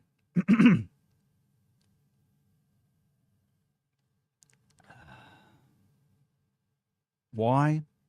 Because your peace with the Lord is not breached. Your peace is not breached. In temptation, anyway. Of course, sometimes battle has to happen, like whipping the Farsis out of the temple. But in terms of dealing with the temptation internally, that's different.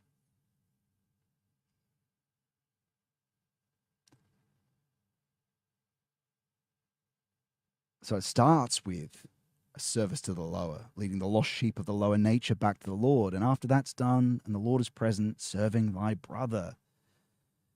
And finally, serving the Lord and his truth above yourself. So you can think about this crowning of thorns that comes, and when your first mission is given to you through this, which is a mission of a community, because essentially going in this process is also the saints. It starts off a mission for a community, which is it's not just about your personal conscience. Once you've dealt with your sin, once you've gone further on this path in spiritual experience,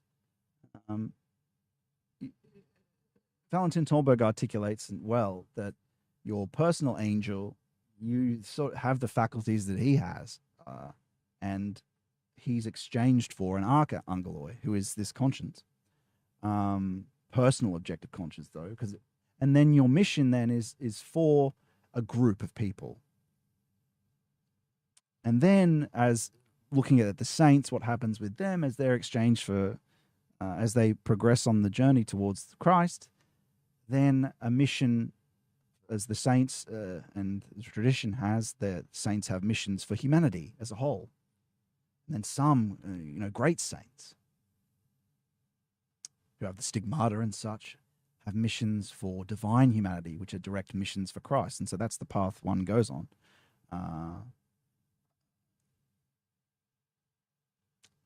But yeah, I mean, it's hard enough even just getting to the first one. So not to think of that so much. But I mean, if that's where your vocation is, that's where your vocation is. But that's how the process works. And so you can consider this objective conscience that you have to, by loving all, by overcoming the monster, you must have reverence, devotion, and courage.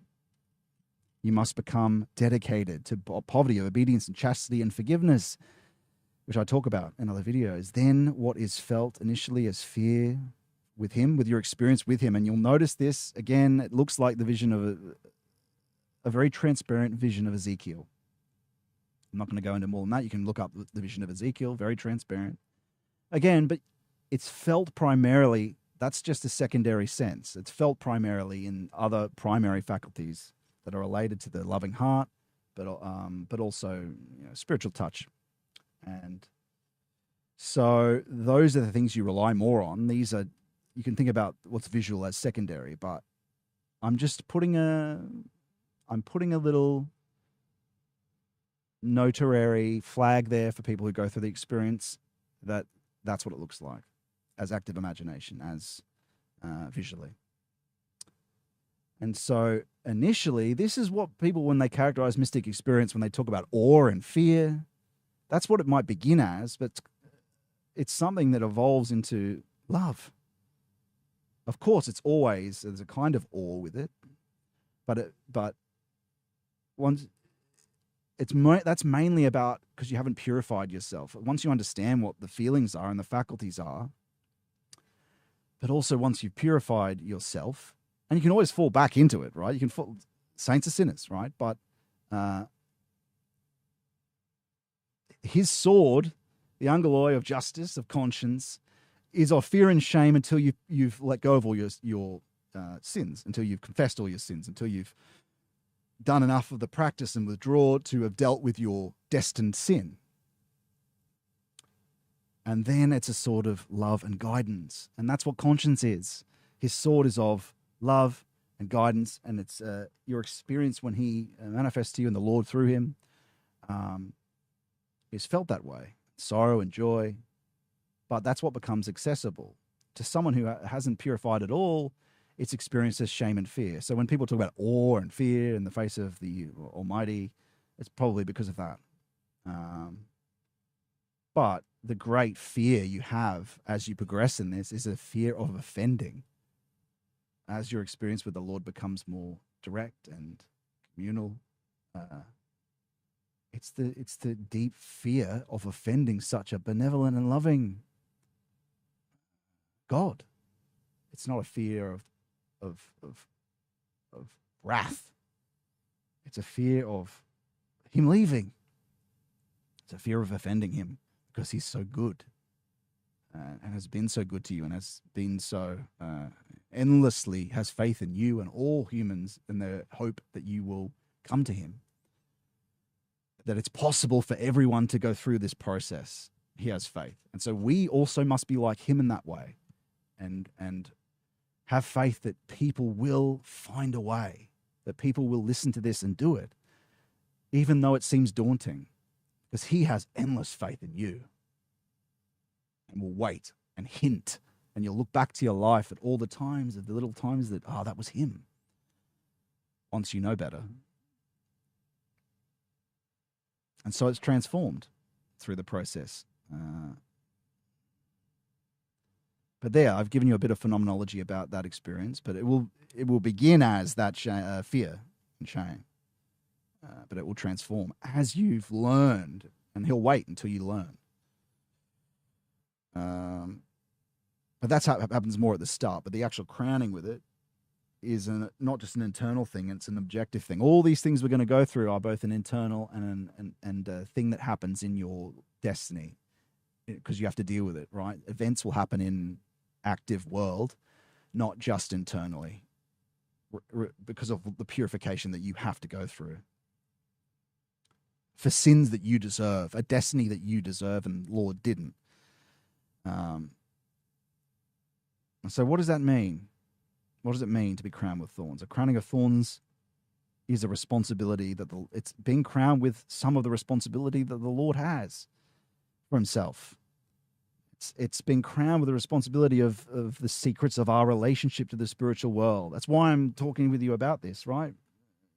Talking about mystic experience is something that people,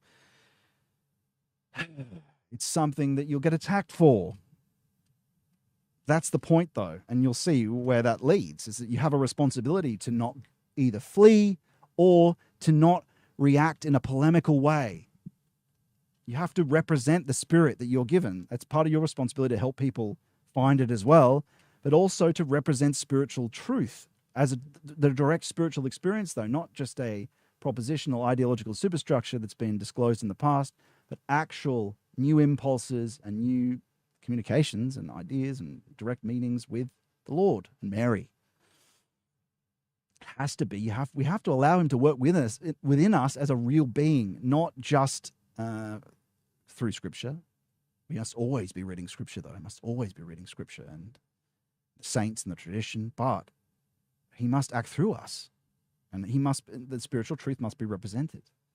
And so that's the crown of thorns. Is that, you've been given these faculties, great. Because there's a temptation that comes up that you'll face actually in your internal scouring, is that you'll have this thing, because you put so much effort into working these things out and being careful with the epistemic principle and truth criterion, and be careful to stay away from deception, and you're careful purification and careful following of the church fathers and unseen warfare and working on your passions and doing your concentration practices. You'll start to have authentic spiritual experiences, and you'll have a temptation come up. It's that, at least I've done this. At least I've done this now. And there's a subtle temptation in that to say, I don't have to teach others. I don't have to help others with this, but at least I have, right? And that you got to immediately reject that, because it's not for you. It's foot washing, right? It's what we talked about before. Immediately reject that. Because it's hard, and we as humans lack faith in others to be able to do the same thing. The Lord has faith in everyone, though, to the end, more than anyone. Again, he is love, the most benevolent, the most patient, and he'll wait. He'll wait for you. But you have to, of course, call out to him. You have to do all the things the tradition says you must do. Because you're free. Because he's not going to impose himself unless you call to him, unless you do the things because of the prodigal son story, as I've articulated in other lectures. Because of the prodigal son story. That's how prodigal son story is how reality operates.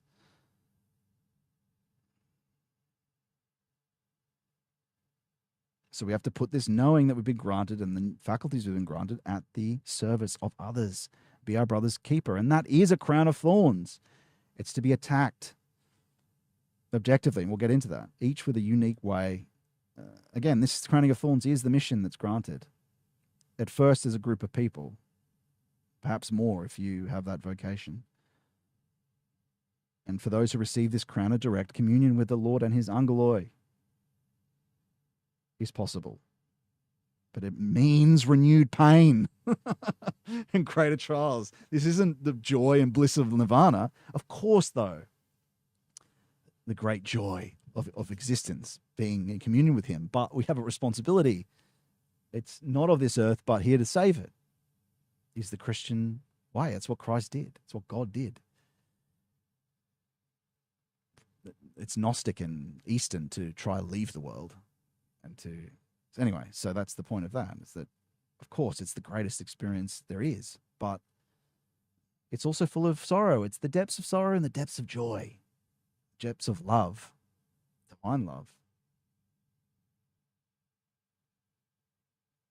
So I might just quickly go to the bathroom at this time, but why don't you guys watch some nature videos?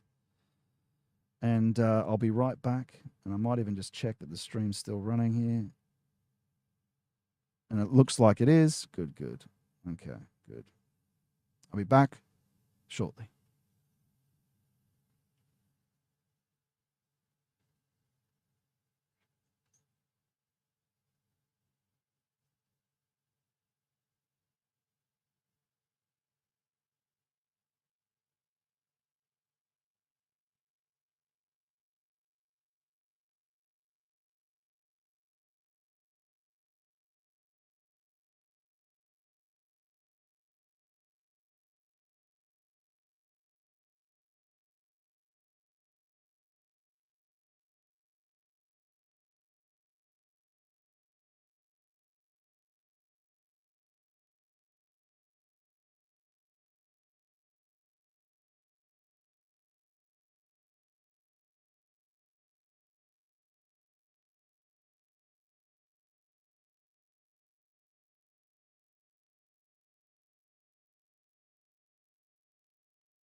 And so what is this objective?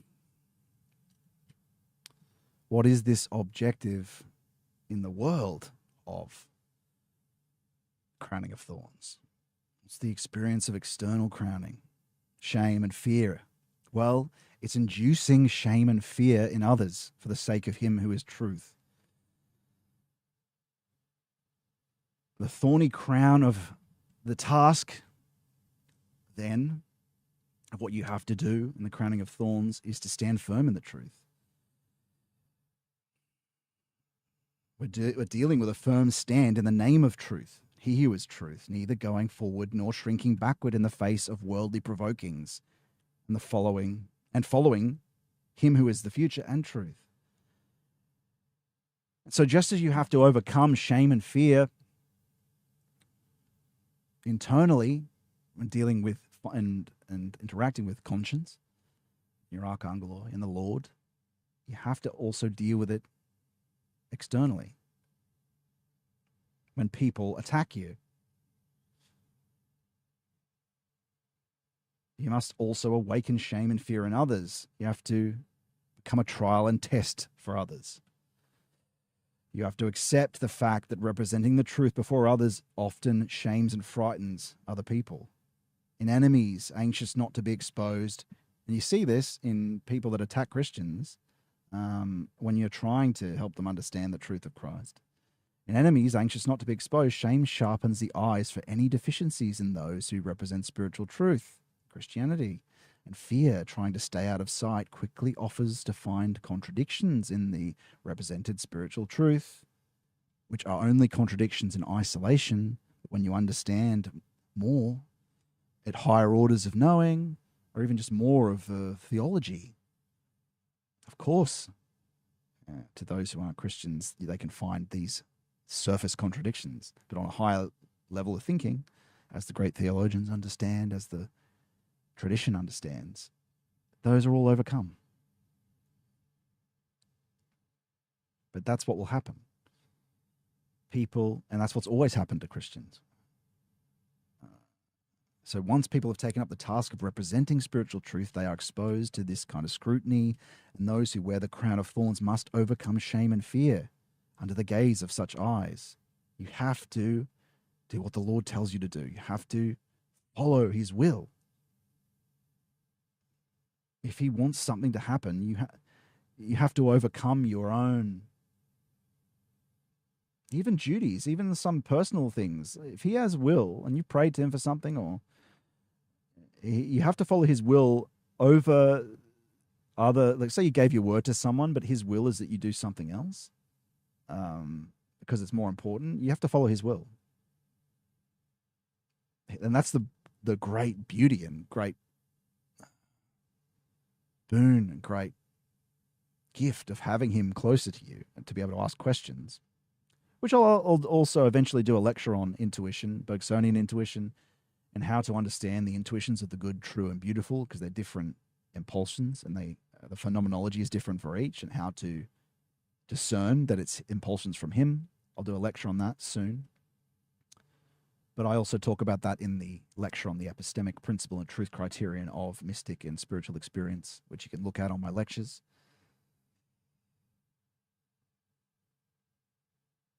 I can't remember where I was going with that. but anyway, so we must overcome shame and fear under the gaze of such eyes.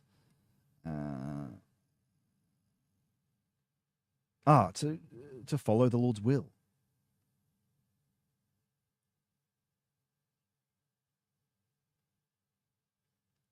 You must not allow yourself, though, to be drawn into polemical self-defense, into as we see, I mean, some of this battle stuff is necessary for people who live in that world to sort of maybe fish people out of the atheistic battle, but you can't live in that polemical battle because you get wrapped up in the will to power of the enemy, war, and the war becomes your God. And so you must not shrink before that criticism, but you must represent the spiritual truth and stick by it. If it's true and you are being guided by the Lord and you have a strong epistemic principle and you are very careful, then you must follow these impulsions and see them through. Of course, if the Lord has gifted you experience of him, then you must follow divine will. If divine will has been gifted to you and disclosed to you, you must follow it over all this stuff, but not be pulled into a polemical attack, tit for tat, woundings, egoistic woundings. Again, this is like the scouring as well. And so you must not shrink before what is most sacred to you. Not to you, what is most sacred to those who seek to cut to shreds what is Christian, what is most sacred. This is the experience of the new dignity, that of truth represented by human beings. He who is truth. represented by human beings who you must be most loyal to, him over anyone. Your mother, Mary, your mother, is your mother over any mortal parent. Your father, Lord Jesus, is your father over any mortal parent. They are your father and mother.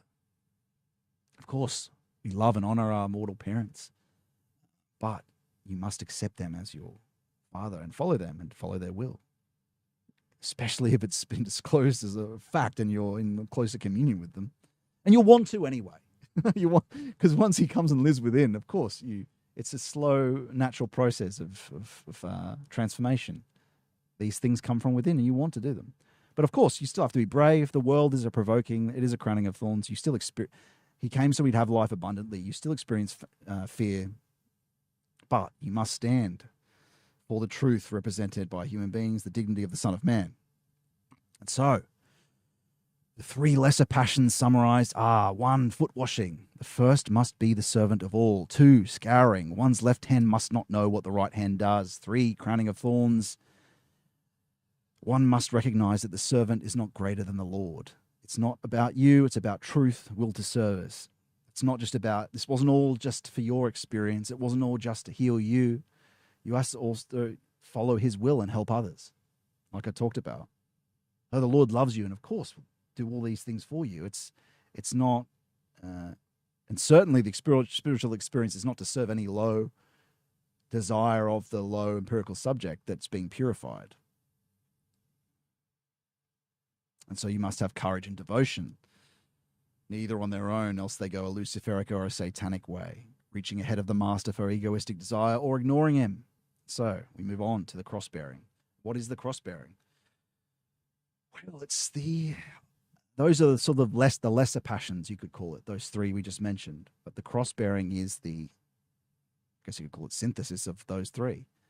It's bearing all three at the same time.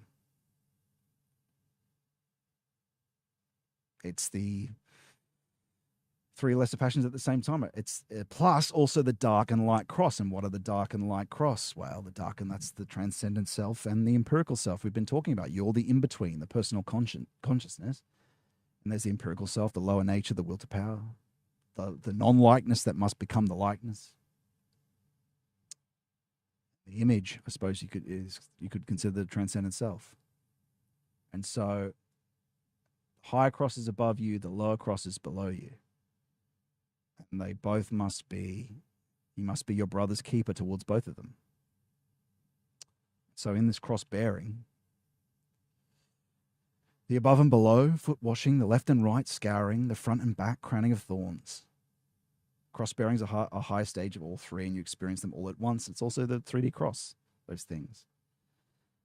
And the cross that we carry is our own being. Previously, the Spirit carried us. Now, in this purification, we experience deep spiritual contraction in phases, not all at once. And the will is depleted, like I talked about earlier. The first wine. We walk like the old hermit, slowly with a stick, as we face all the temptations now without the carrying forces. That's what happens in contractions, like I was talking about before. And I experienced this deeply leading up to Holy Week, or during Holy Week, leading up to the resurrection. And it will happen to you also as you identify more with Christ, as you atone, as you at one-ment become more closer to at one-ment with him.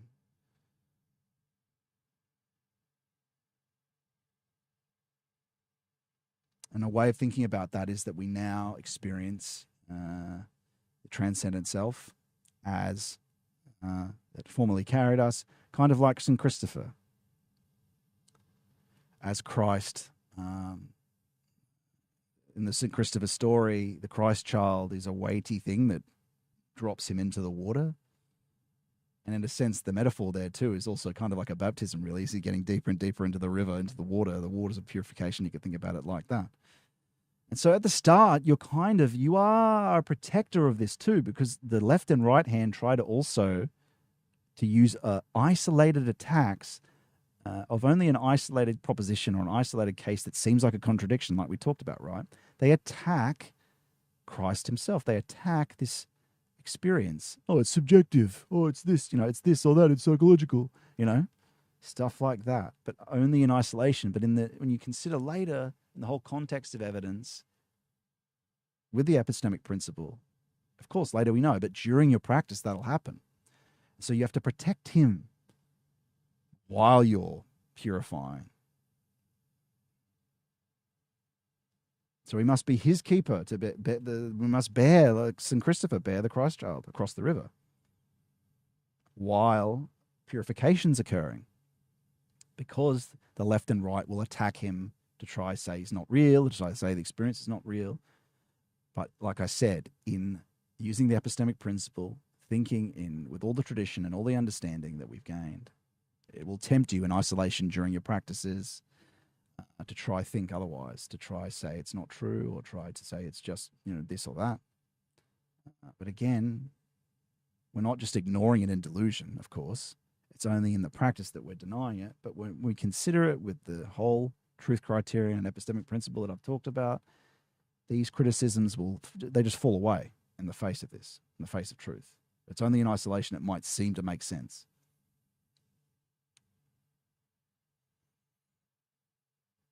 And this cross is actually, again, another phenomenology, is occasionally seen as active imagination or spiritual vision, very transparently at the center of vision, in the depth of practice, even sometimes perhaps not, just in waking life. That's just a flag post for people that are deep in this process to see. And so one's personal human consciousness, the you, the in-between, stands between the two crosses, the radiant cross of the transcendent self and the dark cross of the bodily organization, the empirical self, the low will, which must be carried. Both of them must be carried. Both crosses must be carried. But over this process of carrying, what begins as this process of carrying eventually leads to a harmony between spirit, soul, and body.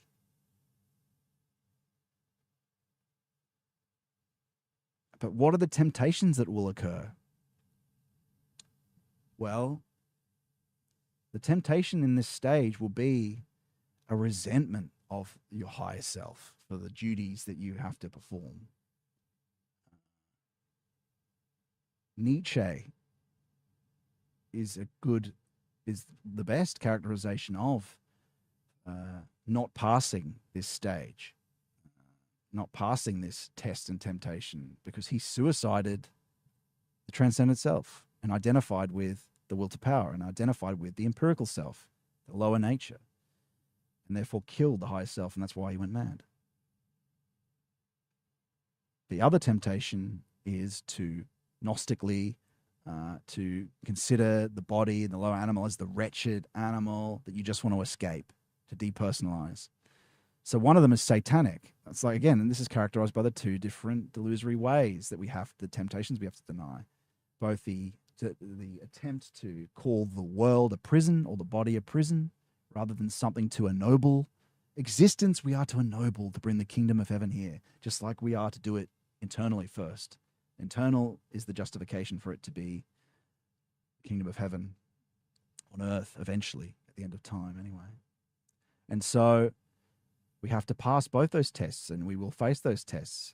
There will be a temptation to be frustrated, to be like a Luther throwing an ink pot at the devil, be like a wretch, the poor wretch, and hating the lower nature. No, we have to lead them, lead it and ennoble it through effort, but in grace, effort and grace at the same time. And so we must pass both those tests. So, harmony of the three aspects of the human being, this harmony is both the fruit of passing the cross-bearing trial and its fulfillment. It's the fulfillment of a fundamental requirement. So it's what happens at the end, but it's also something you have to bring about in collaboration. And the purity that Christian training strives for does not dominate human nature with a hegemonic will to power, with no purification or devotion, nor does it obliterate the personality like the Eastern religions. It doesn't seek depersonalization to dwell in bliss, nirvana. Rather, it ennobles human nature from non-likeness to likeness, like I've already articulated.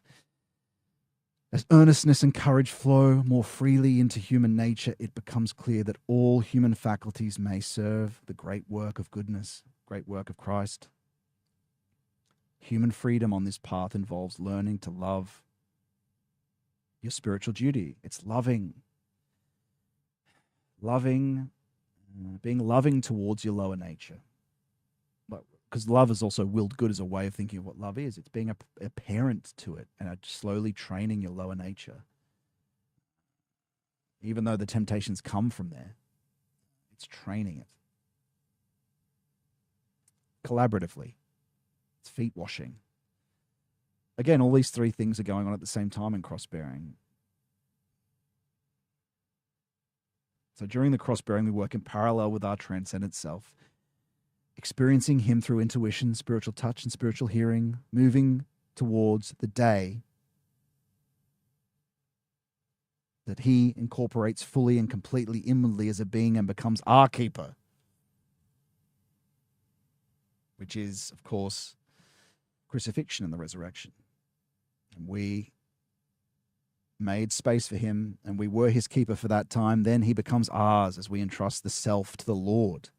Completely, not just a harmony, but eventually a union. He dwells inward, as we'll go into. And we do that by overcoming hatred. That's what we do in the cross-bearing. We overcome hatred. We overcome resentment towards the lower self or resentment towards the higher self. We overcome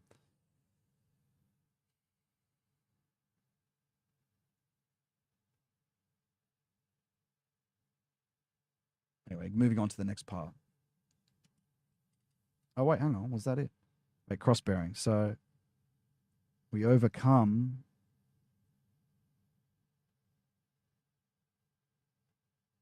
like I said, we overcome, or was that one back? Oh, I skipped one, did I? Whoops. Oh, no.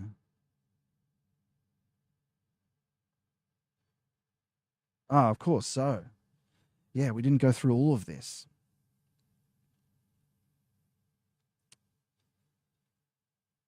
An opposite urge emerges, a kind of Puritan self-hatred, a sort of deep self-aversion, like I talked about with the lower nature and body, as a wretch, something to cast off as worthless, commonplace, and cowardly.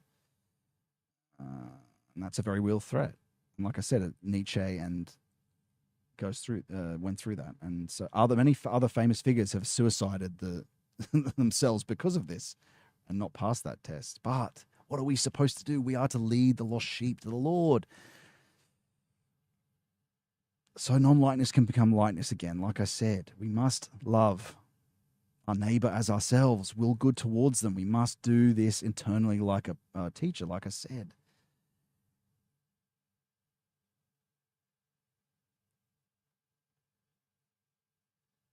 We must not lack love towards our soul and body. Patient voluntary training, like I said.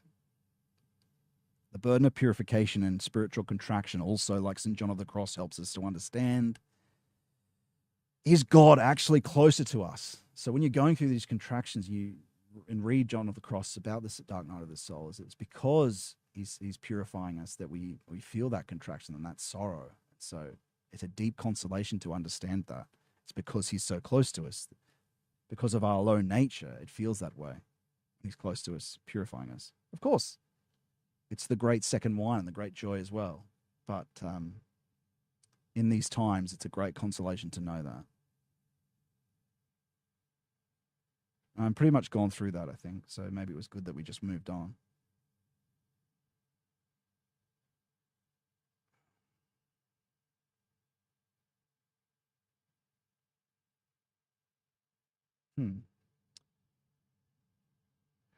And so we begin this, how do we pass the cross-bearing? We begin this process by blessing others, and anytime antipathy, resentment arise, we instead bless those persons so that they may find the Lord. Again, I've talked about all these practices before, but it's important to understand what happens and what we do in response to antipathy and hate. In response to these passions, In temptations, we look to do the corresponding virtue. And the book Unseen Warfare talks about this.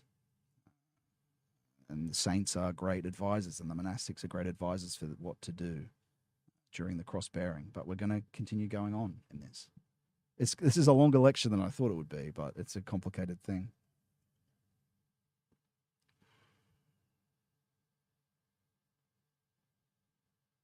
And so once we make this a reality, once we fill spirit, soul, and body with love, no room remains inwardly for any hatred.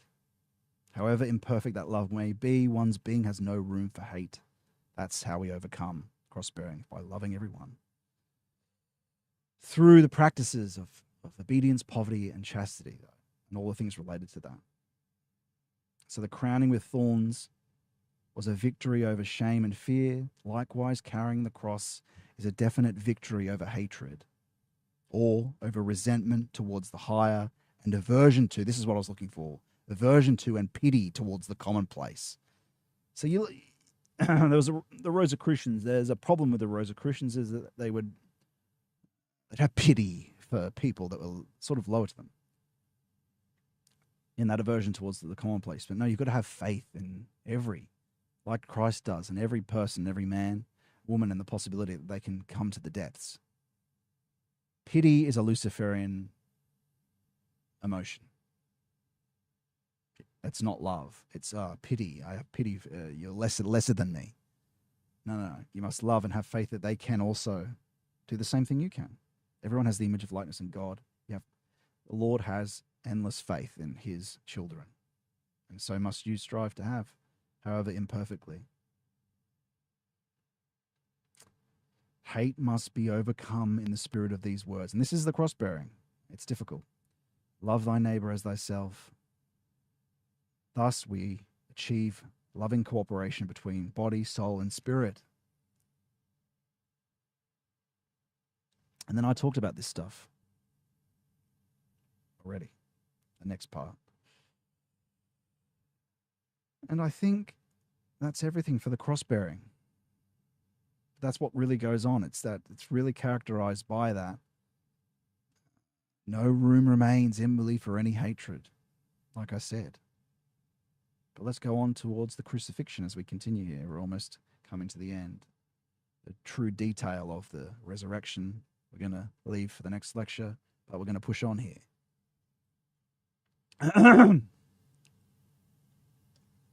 We'll push on. So it's quite late here, right? I never do lectures this late. Perhaps people are up in the United Kingdom and watching. So, what happens in crucifixion? Internally, at least for the mystic anyway. We're talking about the microcosm, really. We're talking about the experience of it. In a crucifixion, starting with concentration, leading to the ultimate narrowing of the soul. So that's the KP means key point, by the way. And so collaborative concentration, we're going to start with the smallest part of crucifixion. The lower forces are bound. We've been talking about contraction and expansion up until now. And that's what this is involved with. Of course, in this process, when you start the journey, it happens in a small way.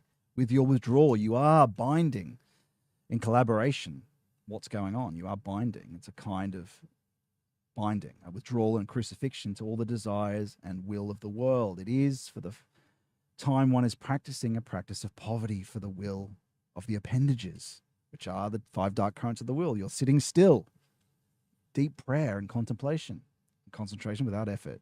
The senses are closed. And nothing aids concentration more than clear conscience. The monastics are the great concentrators because they are experts in forgetting everything else, because their moral development in Christ. Forgetting is something that comes naturally to them because they've been purified of all hauntings, because you're haunted by your sin, right? Of course, that's why the monastics are the great concentrators, one of the reasons why. And so, in truth, there's a truth behind that, as St. John of the Cross talks about, with silence is truly brought about in these practices by the Lord, as you discover. It's grace. You put your effort in, that's true, but it's grace. It brings about sheer grace, St. John of the Cross says. It's collaborative. You put your effort in, and then he silences the demons that are trying to scour you. So the true concentration, the true forgetting of what's mortal and low is understood by the monastics and great saints, most of all. More than any will to power, more than any yogic attempt to use the will to silence thought. No. You only ever come halfway, like we said. So progress depends on the efforts to curb through conscious self-limitation. Yes, collaboratively, though. Thinking must pass through the needle's eye of totally calm. Totally calm. This is passive-active, right? It's grace and effort. Concentration before it can ascend to the heavenly kingdom of higher faculties of perception. And so you go through this almost every morning once you are doing the practice for an hour. And you do that consistently. So again, you can't, I talk about the attitude you need to do this in different lectures, but you need to be doing it an hour a day. Prayer and concentration without effort. As again, I already said in this lecture once, as the Lord says, those that came before me are thieves and sorry, wrong quote. He said, can you not watch with me for an hour? He's talking to his apostles, those apostles. He means for you to do it too. It must pass through the condition of complete restraint, perfect immobility, before it can cross the threshold that separates the kingdom of visual experience from the kingdom of reflection. The principle of curbing, bowing, riveting the lower force so that it can be transformed into the higher is the principle of crucifixion or initiation. It is the principle of ascent. We only do our half, though, and grace lifts us up in meditation. But it's also the principle of the entire path of transformation leading to a destined sin. Again, karmic's just the word. I have it in quotation marks. It's just, I know it's Eastern, but people understand. The Western word for that is destiny. Karmically, a determined initiation. So what you do in your past matters for this, and what you have done and what you've sinned has to be accounted for. And this is achieved, as I talked about, with poverty, obedience, and chastity. And so, hence, on the path of initiation, the soul must pass through an inner and often an outer situation where all its basic forces of feeling and willing are bound. This is part of the sacrifice of the juvenile will to power and all the former worldly goals generated by it and wrapped up in the life of the first wine. This is a situation in which the soul manifests a very strong desire and a very keen aspiration, but in which there is nevertheless not the slightest possibility of satisfying the desire or realizing the aspiration. Thus, longing and wishing are held motionless in the iron grip of necessity until they have been concentrated to a point and passed through the needle's eye of mystic death. This is why poverty is such an essential point, and why the rich man on his magic carpet of capital will not inherit the kingdom of heaven. He has to be poor, right? It's part of it. We're not Lazarus, though. Like I said earlier, his sickness happened over a short period of time. For us, this practice begins with small crucifixion, a small narrowing of the forces. As more of you is away from the senses of this world and close to the Lord, sorrow, joy is felt also, and peace from this crucifixion of the worldly nature and sin. And that happens over time in the depths of practice when you experience that sorrow and joy.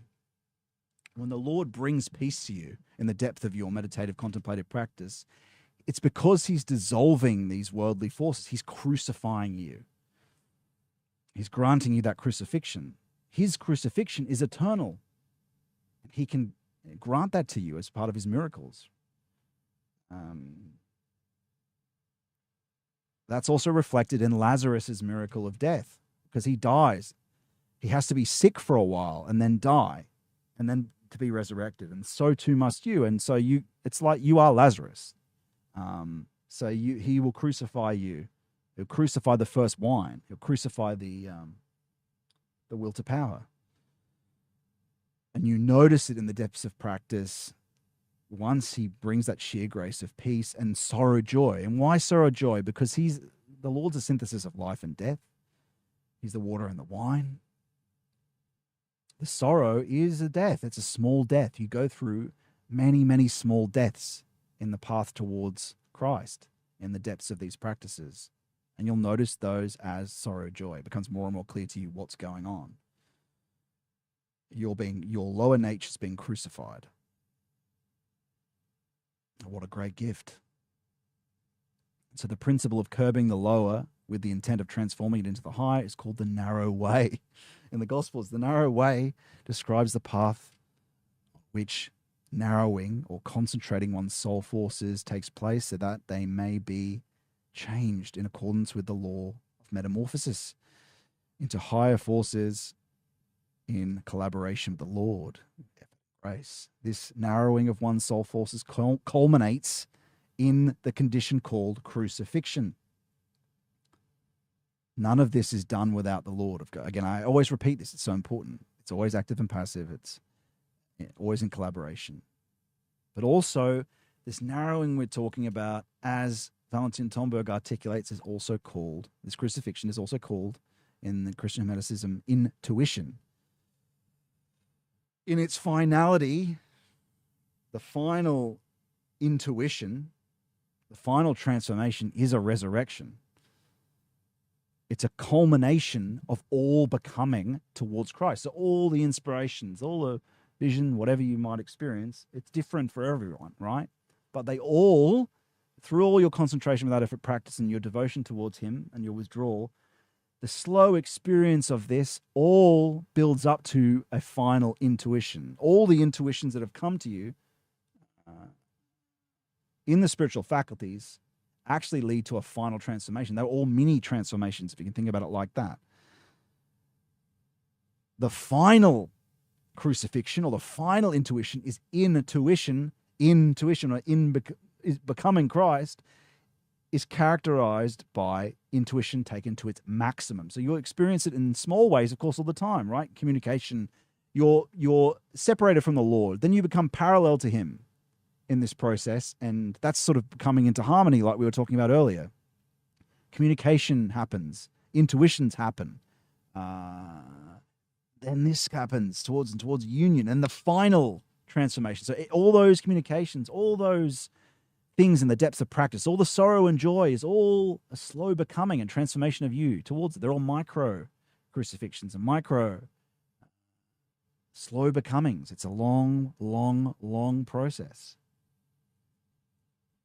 And there are different levels of crucifixion. There's of the psychological body, of the vital body, of the psychological unconscious. I've only experienced it of the psychological unconscious, not the vital unconscious of the physical being. And so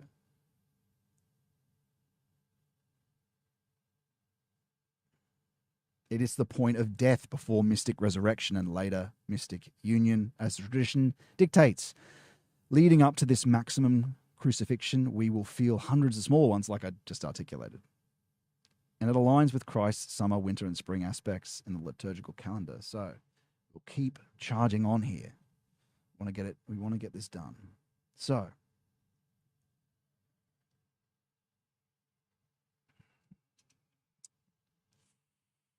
the lower forces bound. The final initiation is crucifixion. Christ becoming you becoming Christ at one-ment, as the tradition states. At atonement, at one-ment, equals atoning for all sin. At one-ment, you link all those words together, it's atonement, and through atonement, you actually become like him. This crucifixion,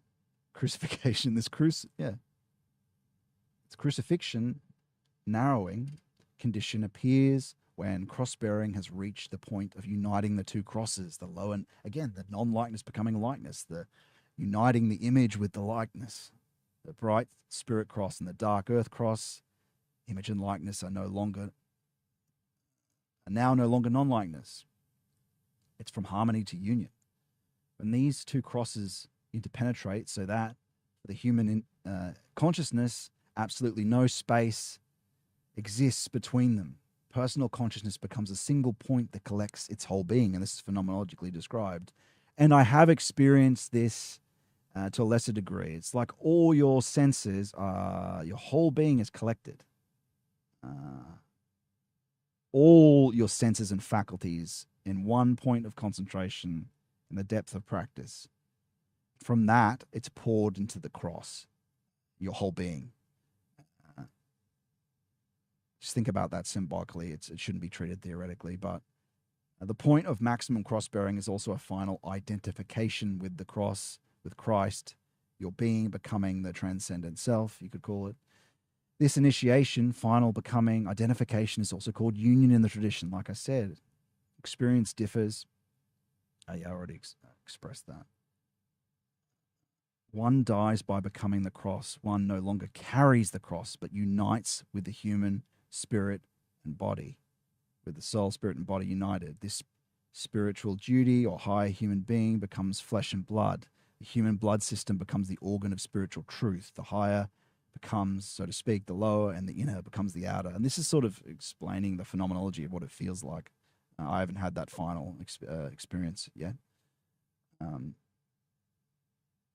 The actual process of initiation is exactly this conversion. It no longer represents only the harmony of the body and soul in parallel and spirit, as it does at the stage of cross-bearing, but a complete unity of body, soul, and spirit.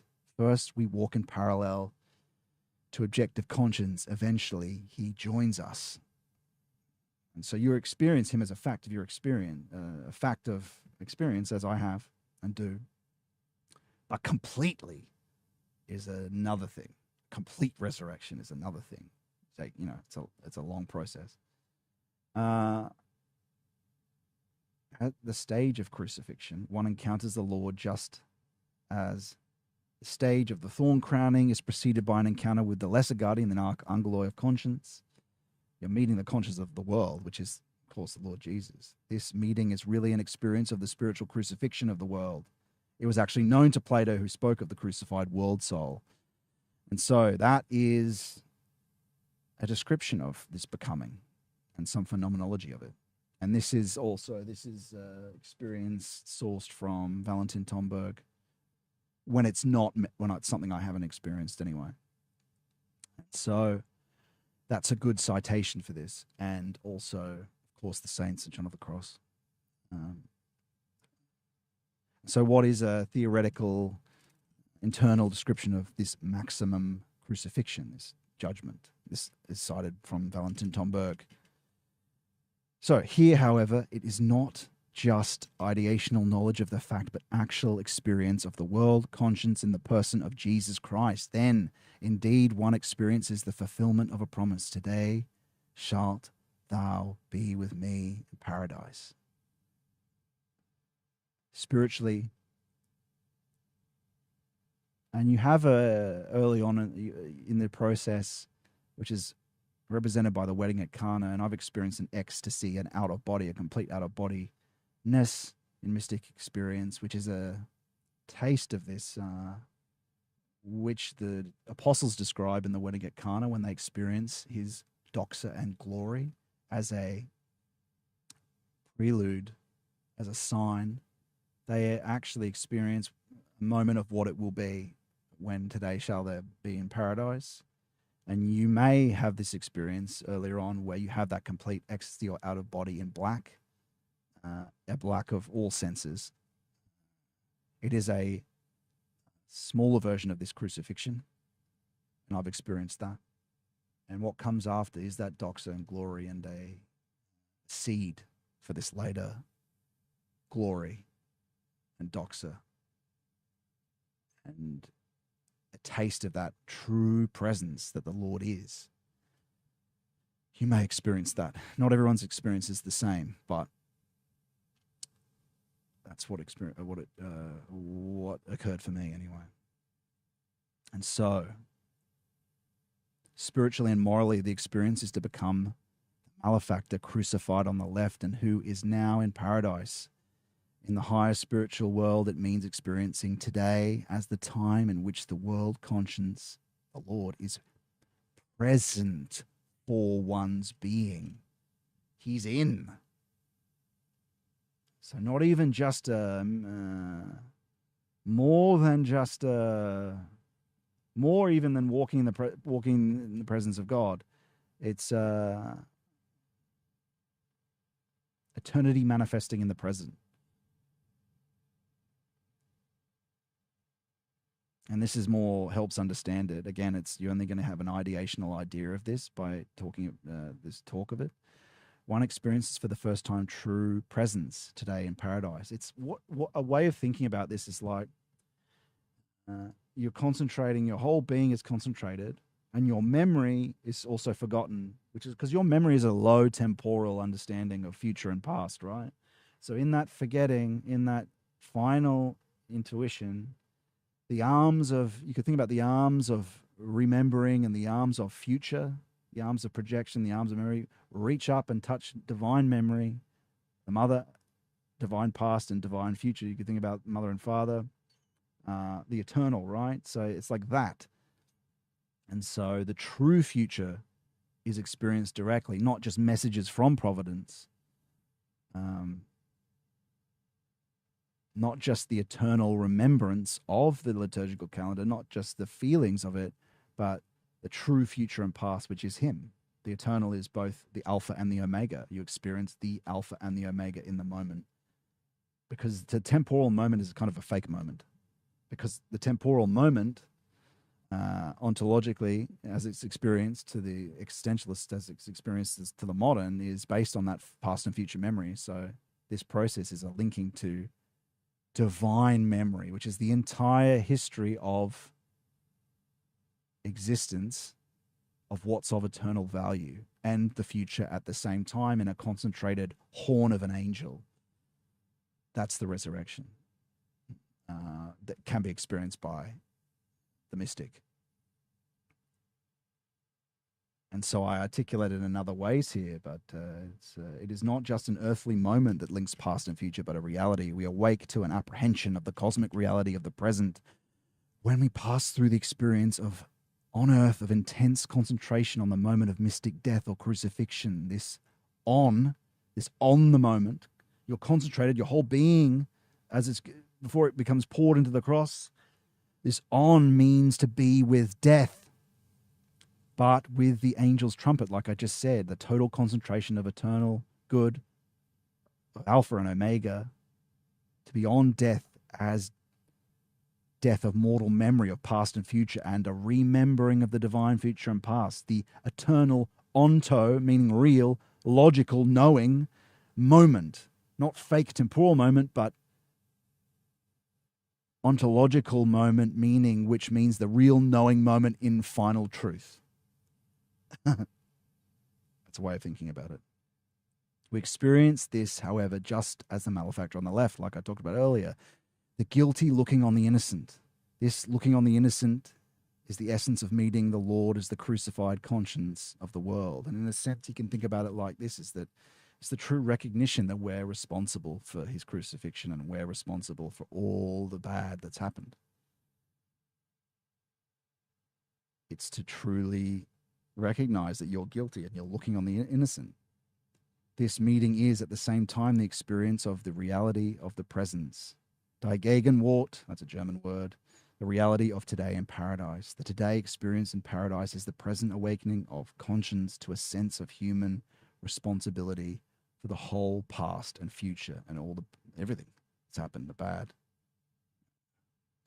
The conscience as a present knowing of the purpose. And purpose is the ground. The purpose in the past and the future. True meaning. And that's the great secret of the final initiation. That can never be betrayed because it's impossible to communicate in any faculty of human communication. And so this is also called divine memory, and from the books of truth and life. And the analogy for that is your logical memory.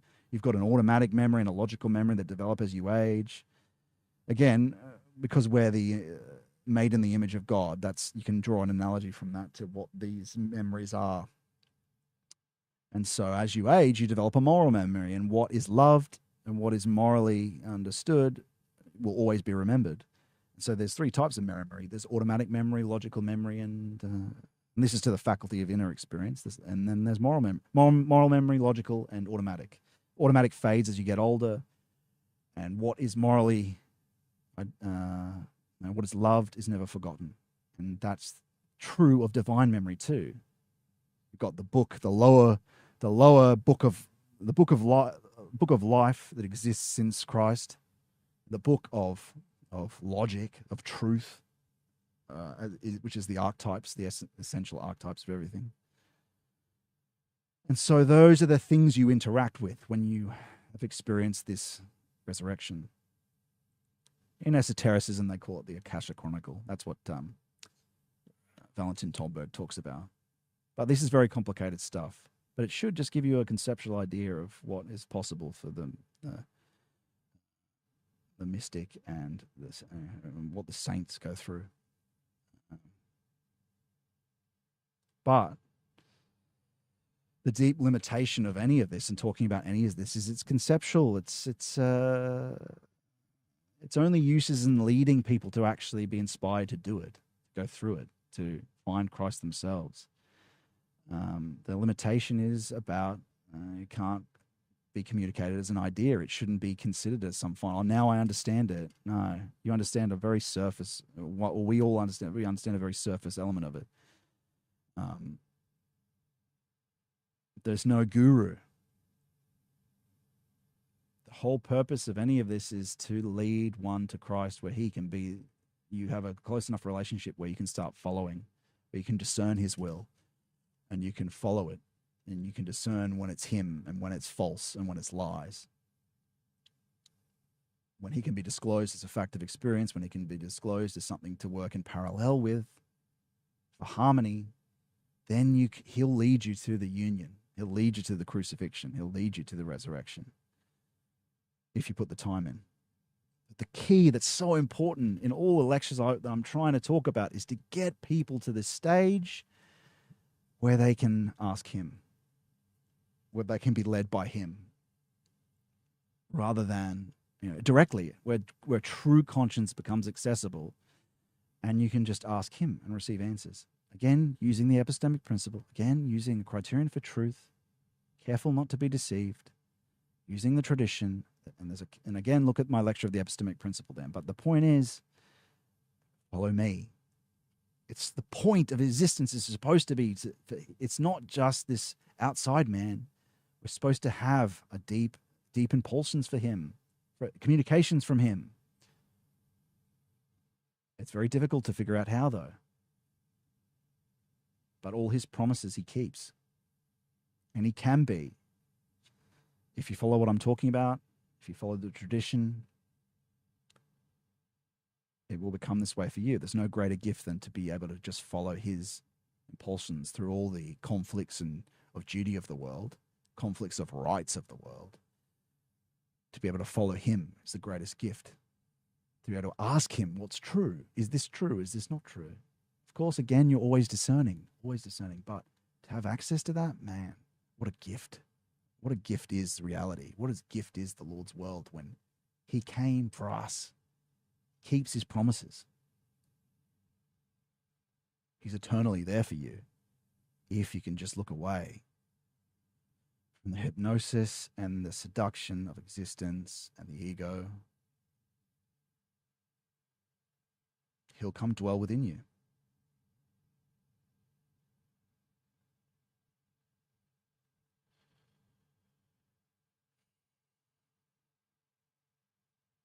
And so I'll go into this quote from Unseen Warfare, which is the text I talked about before, written by the Orthodox saint, edited by two Orthodox saints and written by a Western. In the West, because it's to do with concentration without effort. And so I thought it's worth reading, but I want to just finish the rest of the lecture in terms of entombment and its meaning, just in case we don't get to this quote. Entombment is duty and mission beyond the success of the individual. It comes after the meeting with Christ, and just like the meeting with conscience, which had us take up a mission of a group of people, helping others. We're now assigned a new mission by Christ himself, which means that if you're assigned a mission by Christ, that's saints. I haven't, this is not me. This is what saints go through. In terms of the greater guardian, as it's called in esotericism. But it's about, to be assigned a mission by Christ means you have to sow things in the earth that won't be about your success here now. It's things that will bear fruit in the deep, deep future. And so doing that, it's not about, oh, can I help people come to Christ now? Or can I be useful now in life? It's, what if your mission is to write some book or do something that's only going to bear fruit in 100 years? That might be the case. That's what Christ did. That's the point. That's why it's difficult. That's what saints do. They do something that isn't successful in their lifetime, perhaps, but it is much later. That's part of it, and that's a deep responsibility, and that is incredibly hard. Of course, it's something a mystic would work up to, but and so these goals for earth and humanity may be summed up in the words of the gospel, "Lo, I am with you always, even until the end of the earth." One meaning of this is Christ guiding through the goal of the union of heaven and earth, and we are to partake in this mission. Another meaning of these words is that Christ is leading humankind and the earth through inner guidance. Union and withdrawal towards him must be through free choice. He does not guide as do, for example, the laws of nature, which enforce their consequences through external necessity, which you're constantly battling against this process. As Satan and Lucifer tried to tempt you, these necessities that push against you. But throughout this process, Christ works within you through the power of inner conviction and other impulses until he impels from within. But before purification, your convictions are worldly, of course. Entombment is something deep, like it's deep in the future after you've been purified, right? So that's why the epistemic principle, that's why I keep mentioning it, because you got to be careful and discerning.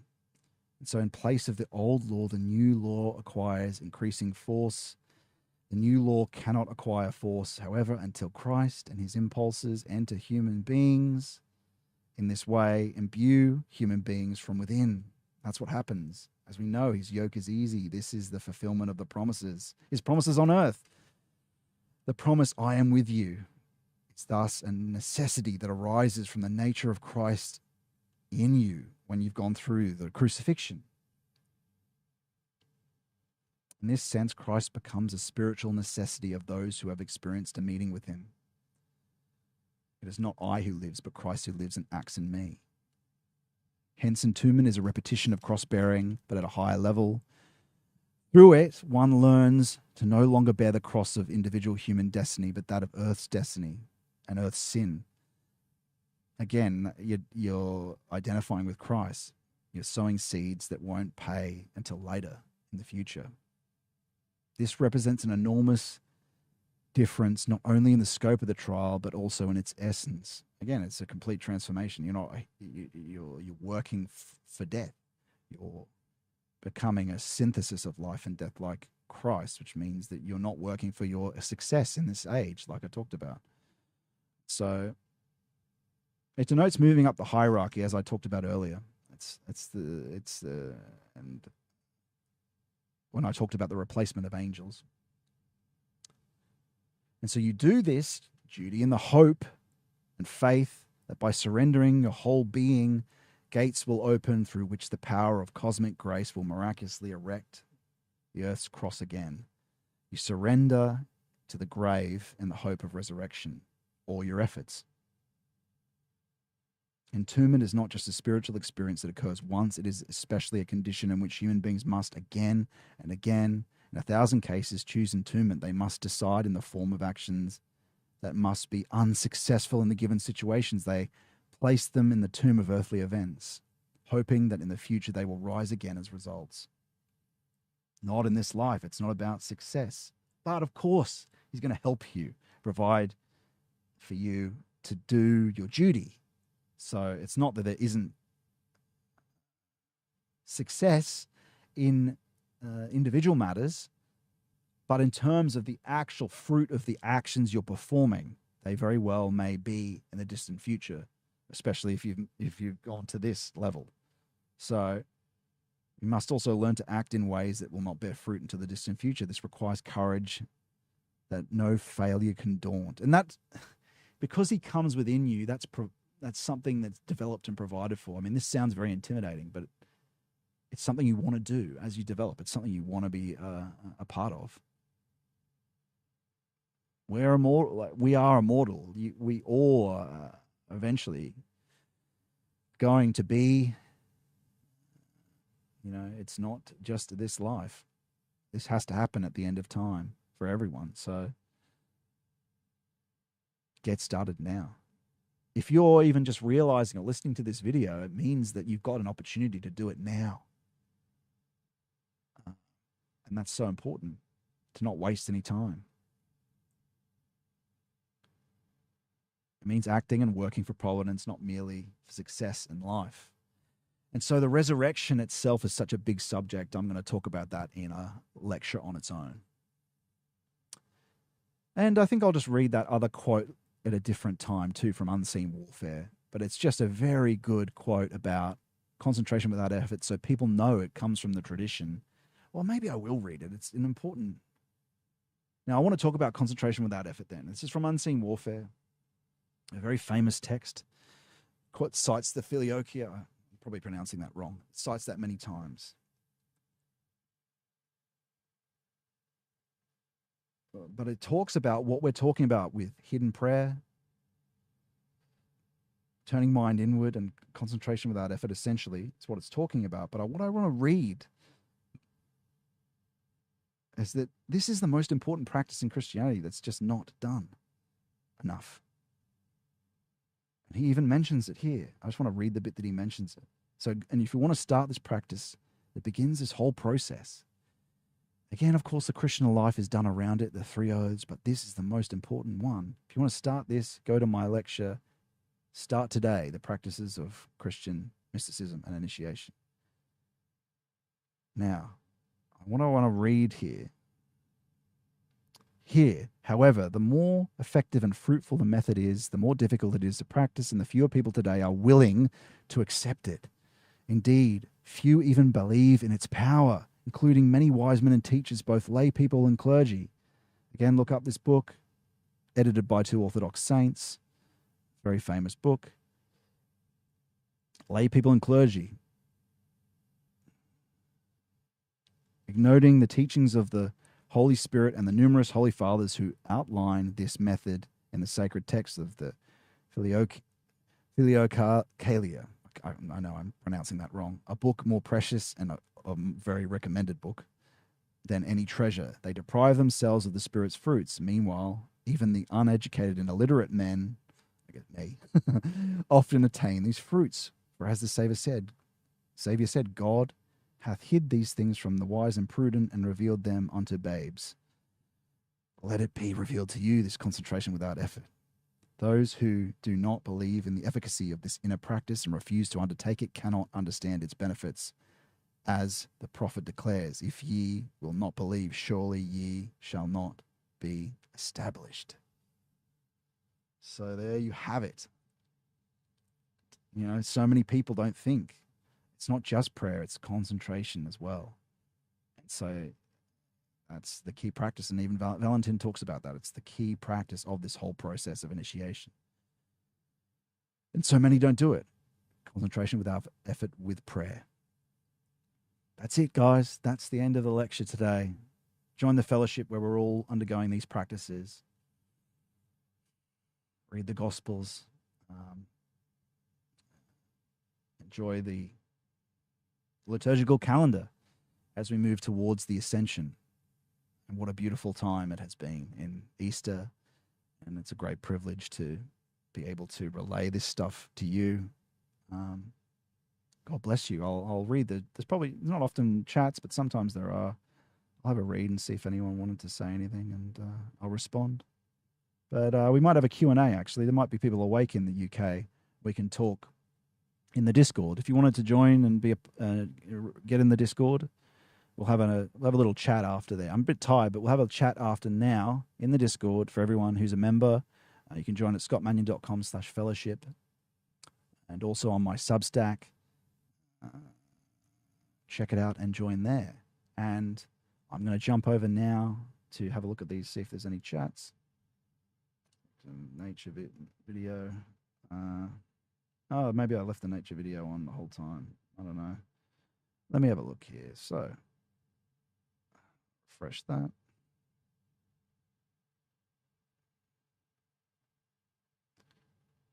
Just wait.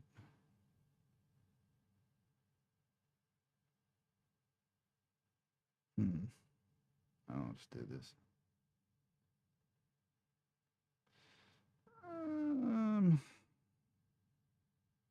Sorry about this. Just wanted to check, see if there's any messages. Have a look. Christ is king. Adam, Christ certainly is king. Jesus is the gate through the mind, but it isn't until a person passes themselves through that gate that the second birth can occur. Yes, absolutely right.